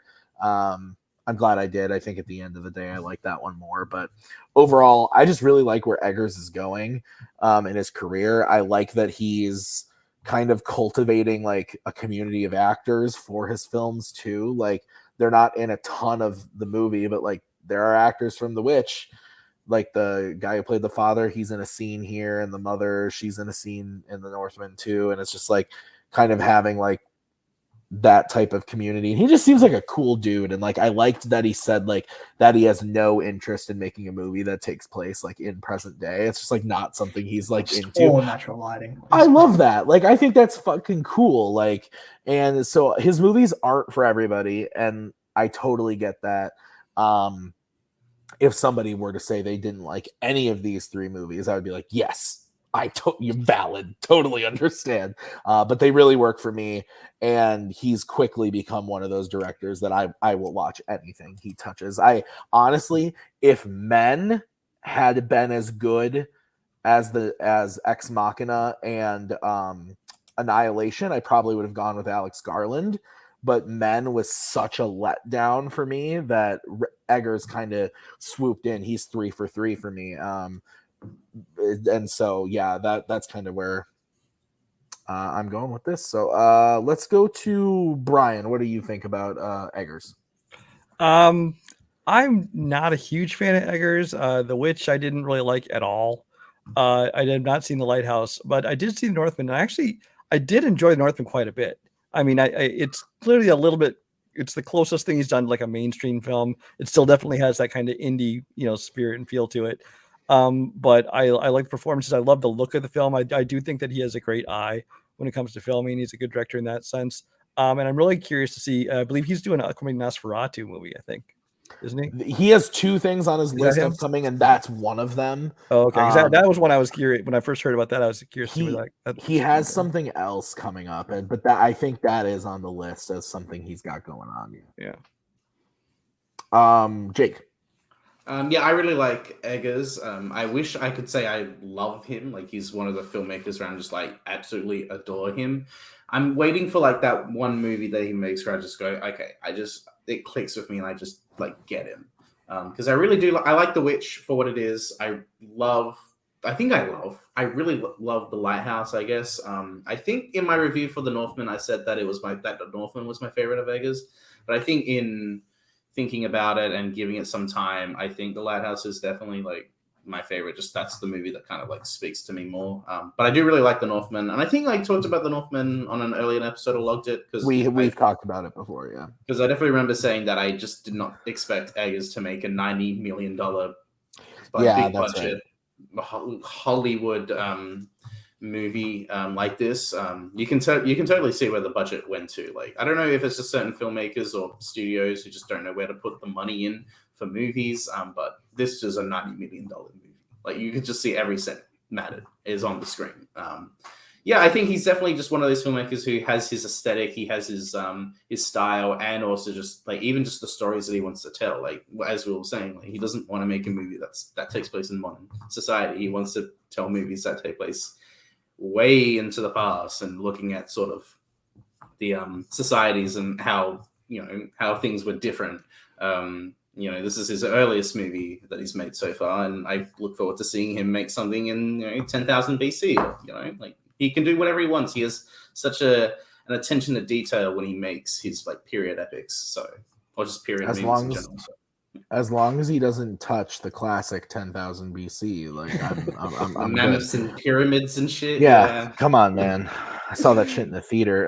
Scott. Of course you did. I think people compare him to Ari Aster a lot nowadays. I think I slightly lean Team Ari Aster, but I still really appreciate Eggers.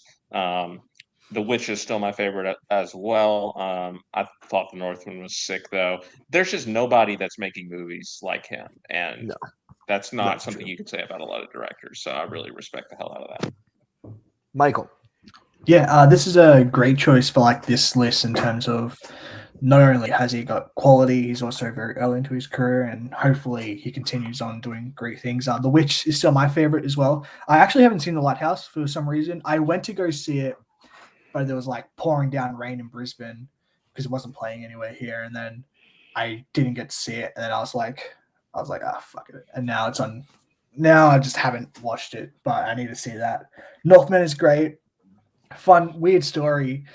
The night I saw The Northman and I was going to bed, right? I think I was a bit sick and I had like nightmares because if everyone knows the scene of like, we're also in Dune where he does like the throat singing, that was literally like giving me nightmares because I was just like, fuck, like what is happening? Like it was really weird, like how both of those movies, and it was just stuck in my brain, and I was having nightmares about like these weird throat singing dudes where like yeah, it's really weird. But yeah, I really love like these mythology stories and this whole Icelandic and Nordic culture, I should say, is really fascinating. And yeah, it was just fucking sick. Eggers is great. Shout out to The Witch. That's really great. Yeah. All right. Jake, let's go to you for your second pick. So I picked the Daniels because I found they were upcoming filmmakers, and I wanted to kind of, for my second pick, go more established. I wanted to go, hand in hand, pick two different type of filmmakers for this theme. And I feel like it would be blasphemous for me not to pick my boy Inarritu. So I am going to pick him, and I'm picking what I think is his best movie and undoubtedly my favorite movie of his, and which is Birdman. It is not my favorite movie ever. Believe it, I've changed my top 100. It's Donnie Darko is now my favorite, but it is still in my top 5 favorite movies ever. Boy, do we have a tweet to show you. That was right, Scott. I'll have to send a tweet to you later, Jay. Okay. He is a filmmaker that I just can't wait for whatever. He's the number one filmmaker for me. When a project is announced, what he's doing next, I am just like, that is all of my intention. And the fact that for over a year now, I've been looking forward to his movie Bardo, which is, it's also got a long title. I will look at that in a sec. Scott,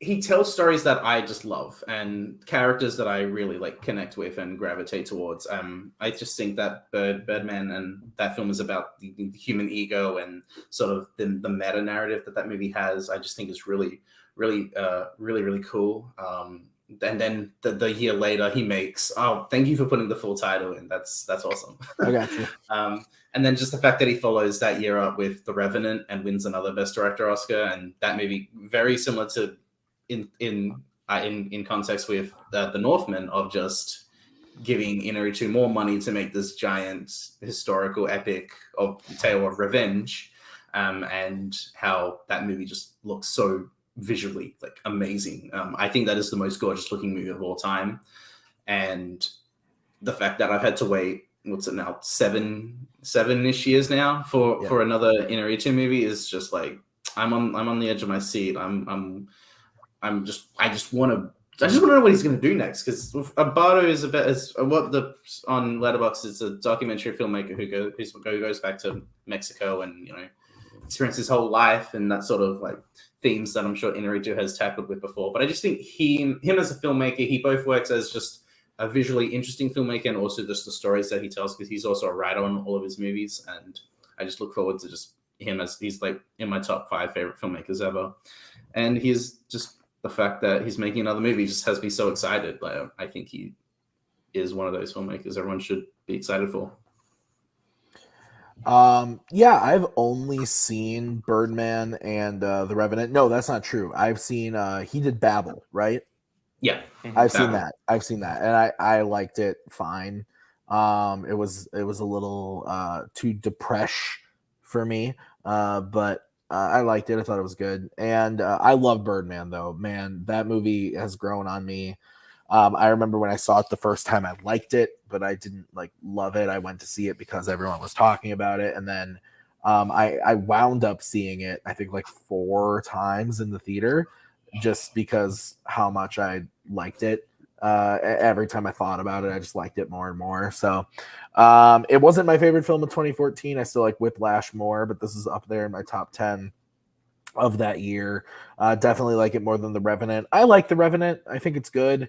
I don't love it. I don't think Leo deserved to win an Oscar for it. I don't think he deserved to win Best Director for it, but it's a very good movie that I like. But Birdman, yeah, it's the shit. It's one of those movies that every now and then I'm just like, fuck, I gotta watch Birdman. It's great. So let's go to Scott. Yeah, very good director. I actually haven't seen The Revenant, but I think my favorite is actually Amores Paris. Actually, I think that movie is really, really good. If you like Tarantino type stuff, that has some of those vibes going on, like the fractured narratives and everything. It's a really interesting sort of anthology type movie in a way that I highly recommend. I think that was his first movie, but yeah, Birdman is really solid as well. Haven't seen Babel in a long time, but yeah, I expected that Jake might go here, and I commend the pick. Michael. Birdman, one of the most overrated movies of the 2010s. The movie should have focused on Edward Norton's character because he's the best part of the movie. So yeah, that's all I have to say about it. Brian. Dude can't even write the movie correctly. Yes, he focused on the wrong character. Yeah, anyway. Well, I'm either perfect for this panel because you want to have lots of different kind of tastes and point of views, or I'm just completely wrong for this panel because I do not agree with most of these people's tastes. This is another one of those. I mean, Birdman I saw one time when it first hit theaters. I haven't seen it again since. It was fine for me. The Revenant I saw, and I actually enjoyed it. It's I do think it got a little bit too much praise, but I think that it was well directed. I think it looked great. And the other ones, most of them I haven't seen. The ones I have seen, I don't really remember very well. All right, Scott, close us out for the list. What do you got? All right, I will close this out with a basic Scott Harvey pick. I'm going to choose one of my guys, Sean Baker, with my final pick. And I'll choose the Florida Project to represent her. Not a lot of people know this about Sean Baker, but he's actually been making movies since 2004. I think we think of him as a rising star, and on some level he is, but he's actually 50-something years old. And again, he's been making movies for almost 20 years. Now, a lot of his early movies are still hard to find, so I haven't actually seen anything before Tangerine. I think Starlet is on Tubi or something, but yeah, I mean, based on the strength of his last three films, he's easily one of the best directors working right now.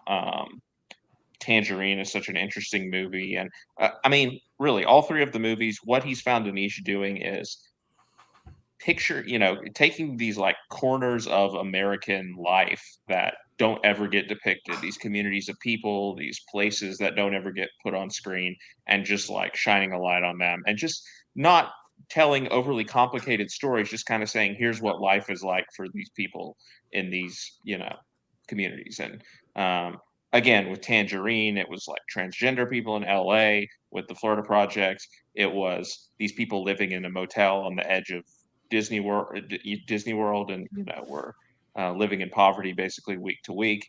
And with Red Rocket, again, it was kind of these people who are poverty stricken, but in a different way, looking at sort of this one guy who takes advantage of that.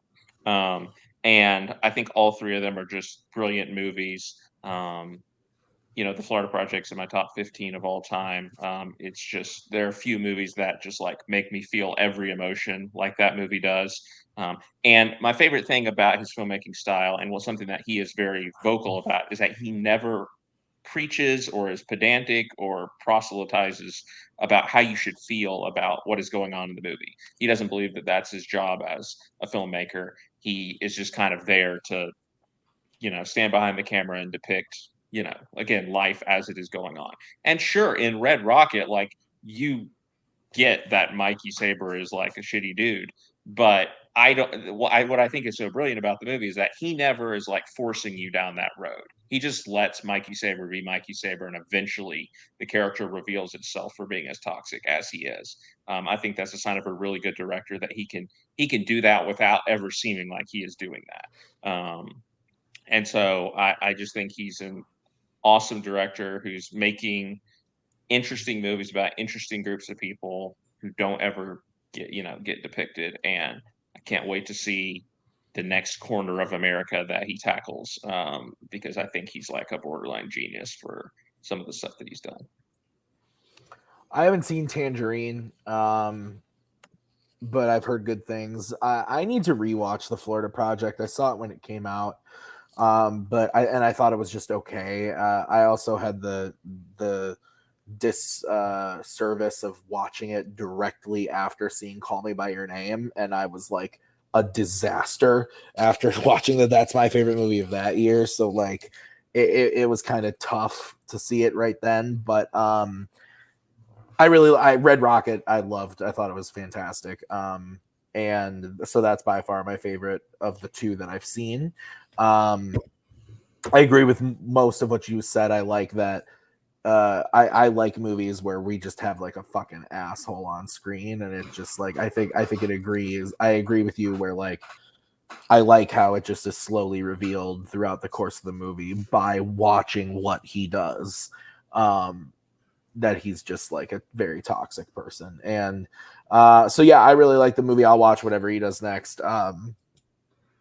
A24 needs to give him a wider release. Just say that. I didn't get to see Red Rocket in the theater. It's not gonna happen, but I mean, like A24 is pumping out, a lot of movies, and the ones that they're choosing to go super wide versus some of the other ones that aren't confuses me. The fact that I have to drive 2 hours to see Marcel is fucking stupid. A24, please help. But then Midsummer can go everywhere. Like, please fucking kill me. No, I'm sorry. I hate Midsummer. So, let's go to Michael. What did you think, or what do you think of Sean Baker? I've only seen Red Rocket, actually. For some reason, I just haven't seen the others, but I really want to and need to. I love Red Rocket.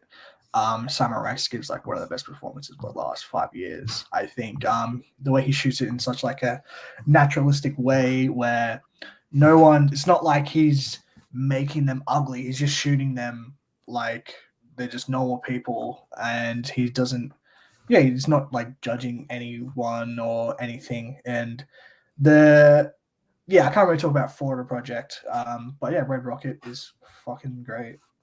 So yeah. Go ahead, Brian. The only one of these I've seen is Red Rocket, and even that one I was not all that in love with. I mean, they're A24 films. You know me. This is nothing. That's fair. Jake. I really like Sean Baker. Funnily enough, the only one I haven't, of his most recent movies, the only one I haven't seen is The Florida Project. I should. It's my boy Defoe. I'm sorry. And it's on streaming now. That was probably the reason why I've just been waiting so long. Is it just haven't been available for me. But I do want to watch, and I will get to it hopefully soon. Hopefully this year. In fact, I bet it will be this year. I'll watch this movie.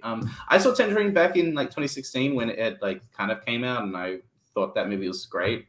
That was sort of the first sort of movie to kind of push the idea of you can just shoot your movie on an iPhone. And now Soderbergh has just taken that, and every movie after Unsane is just shot on an iPhone. So, I find that commendable that Baker was sort of the first one to kind of do that for a live action movie, for a feature-length movie. I thought Red Rocket's like fantastic. That character of Mikey Saber is one of my favorites of like the last 5 years. Simon Rex should have won the Oscar for Best Actor. He's at least my winner. In my review for Red Rocket, I said that he's like the guy who's just mastered like the human trash subgenre. And I don't know if I'm just being mean by that, but like the characters are very trashy. And not just the characters, but just the settings and the locations and sort of just the feel of his movies. I can't wait to see what he does next. Whether it is he's working with A24 again, or he just makes something else that's just completely out of left field. I saw him in a trailer for something. He's gonna be in this movie with Diane Keaton where there's this like. You're talking about Simon Rex, yeah, not Sean. Oh Baker. yeah, I'm talking about Simon Rex. Yes. Oh, yeah. Oh, I thought you said. This, I was like, I meant Baker, but I thought you were still talking about Saber. Being Yeah, Simon Rex is going to be a shaman in this movie with Diane Keaton, where she is like an old, basically a younger woman goes to see Simon Rex and is like, I want to be 70 years old or something, and he turns her into Diane Keaton. It looks wild. It doesn't look that good, honestly. No. That's okay. Well, that's disappointing. I was gonna say, speaking of Simon Rex, I didn't realize I had seen a movie with him before Red Rocket. Michael will know. He and Brian. He played the Human Torch in superhero movie. Yes. Shout out. You've seen scary movies. He's also in some of the later scary movies. Okay. Yeah. I've not seen the scary movies. That's why I don't really think of Simon Rex and other movies. Yeah, that seems like right. They don't look good. Well, we'll see. When he pulls the hood up and it looks like a KKK thing. Like that's fucking. All I right. think Red Rocket's great. Yeah. So, I want to thank everybody for being on here a little long. We are going to still do the movie of the month real quick because I do want to get everybody's take on the movie of the month. So we are going to be talking about After Hours. So, Michael, why don't you kick us off? Give us your quick review and your star rating. First thing, what is the longest episode of Logged It? I believe it will be this. Prior to this, I believe it was the movies we wish we saw in the theater. Thank you, Jake. Yeah. Okay. I love you, buddy. I watched After Hours like a month and a half ago when I was like deathly sick. It was like 3 a.m. I was like, this is the perfect time to watch it. So I watched it. It's really good. I think the movie comes to like a screeching halt in the third act when he goes to a club, and that scene just honestly took me out of it a bit. If that whole part wasn't in there, I think I would really, really love this. But sick movie. Fuck yeah. Like, I love this type of genre of movies where it just keeps cascading into everything. So, and I'll give it 4 stars. 4 stars. Okay. Brian. Yeah, I just watched this. I swear I'd seen this one before, and a couple scenes looked familiar to me, but a lot of it didn't. So I put it down as a first time watch. I think it was fine. It seemed like a fairly typical 80s comedy. It's kind of that one night in hell trying to get home kind of thing. I'm surprised it's a Scorsese movie because honestly, it felt like it could have been directed by any 80s one-off film comedy director. Wow. Especially if it's real early in his career, I'd understand, but he'd already done at this point Raging Bull and Taxi Driver and, even King of Comedy, if you want to talk about comedies. So, I mean, it was a fine movie. It just seemed, I don't know, a little beneath Scorsese for me. I also don't understand that the main character is like a dick to everybody, but all these women are like, taking him in and trying to help him. It's like, fuck this dude. Let him suffer. I give it 3 stars. Okay. Jake.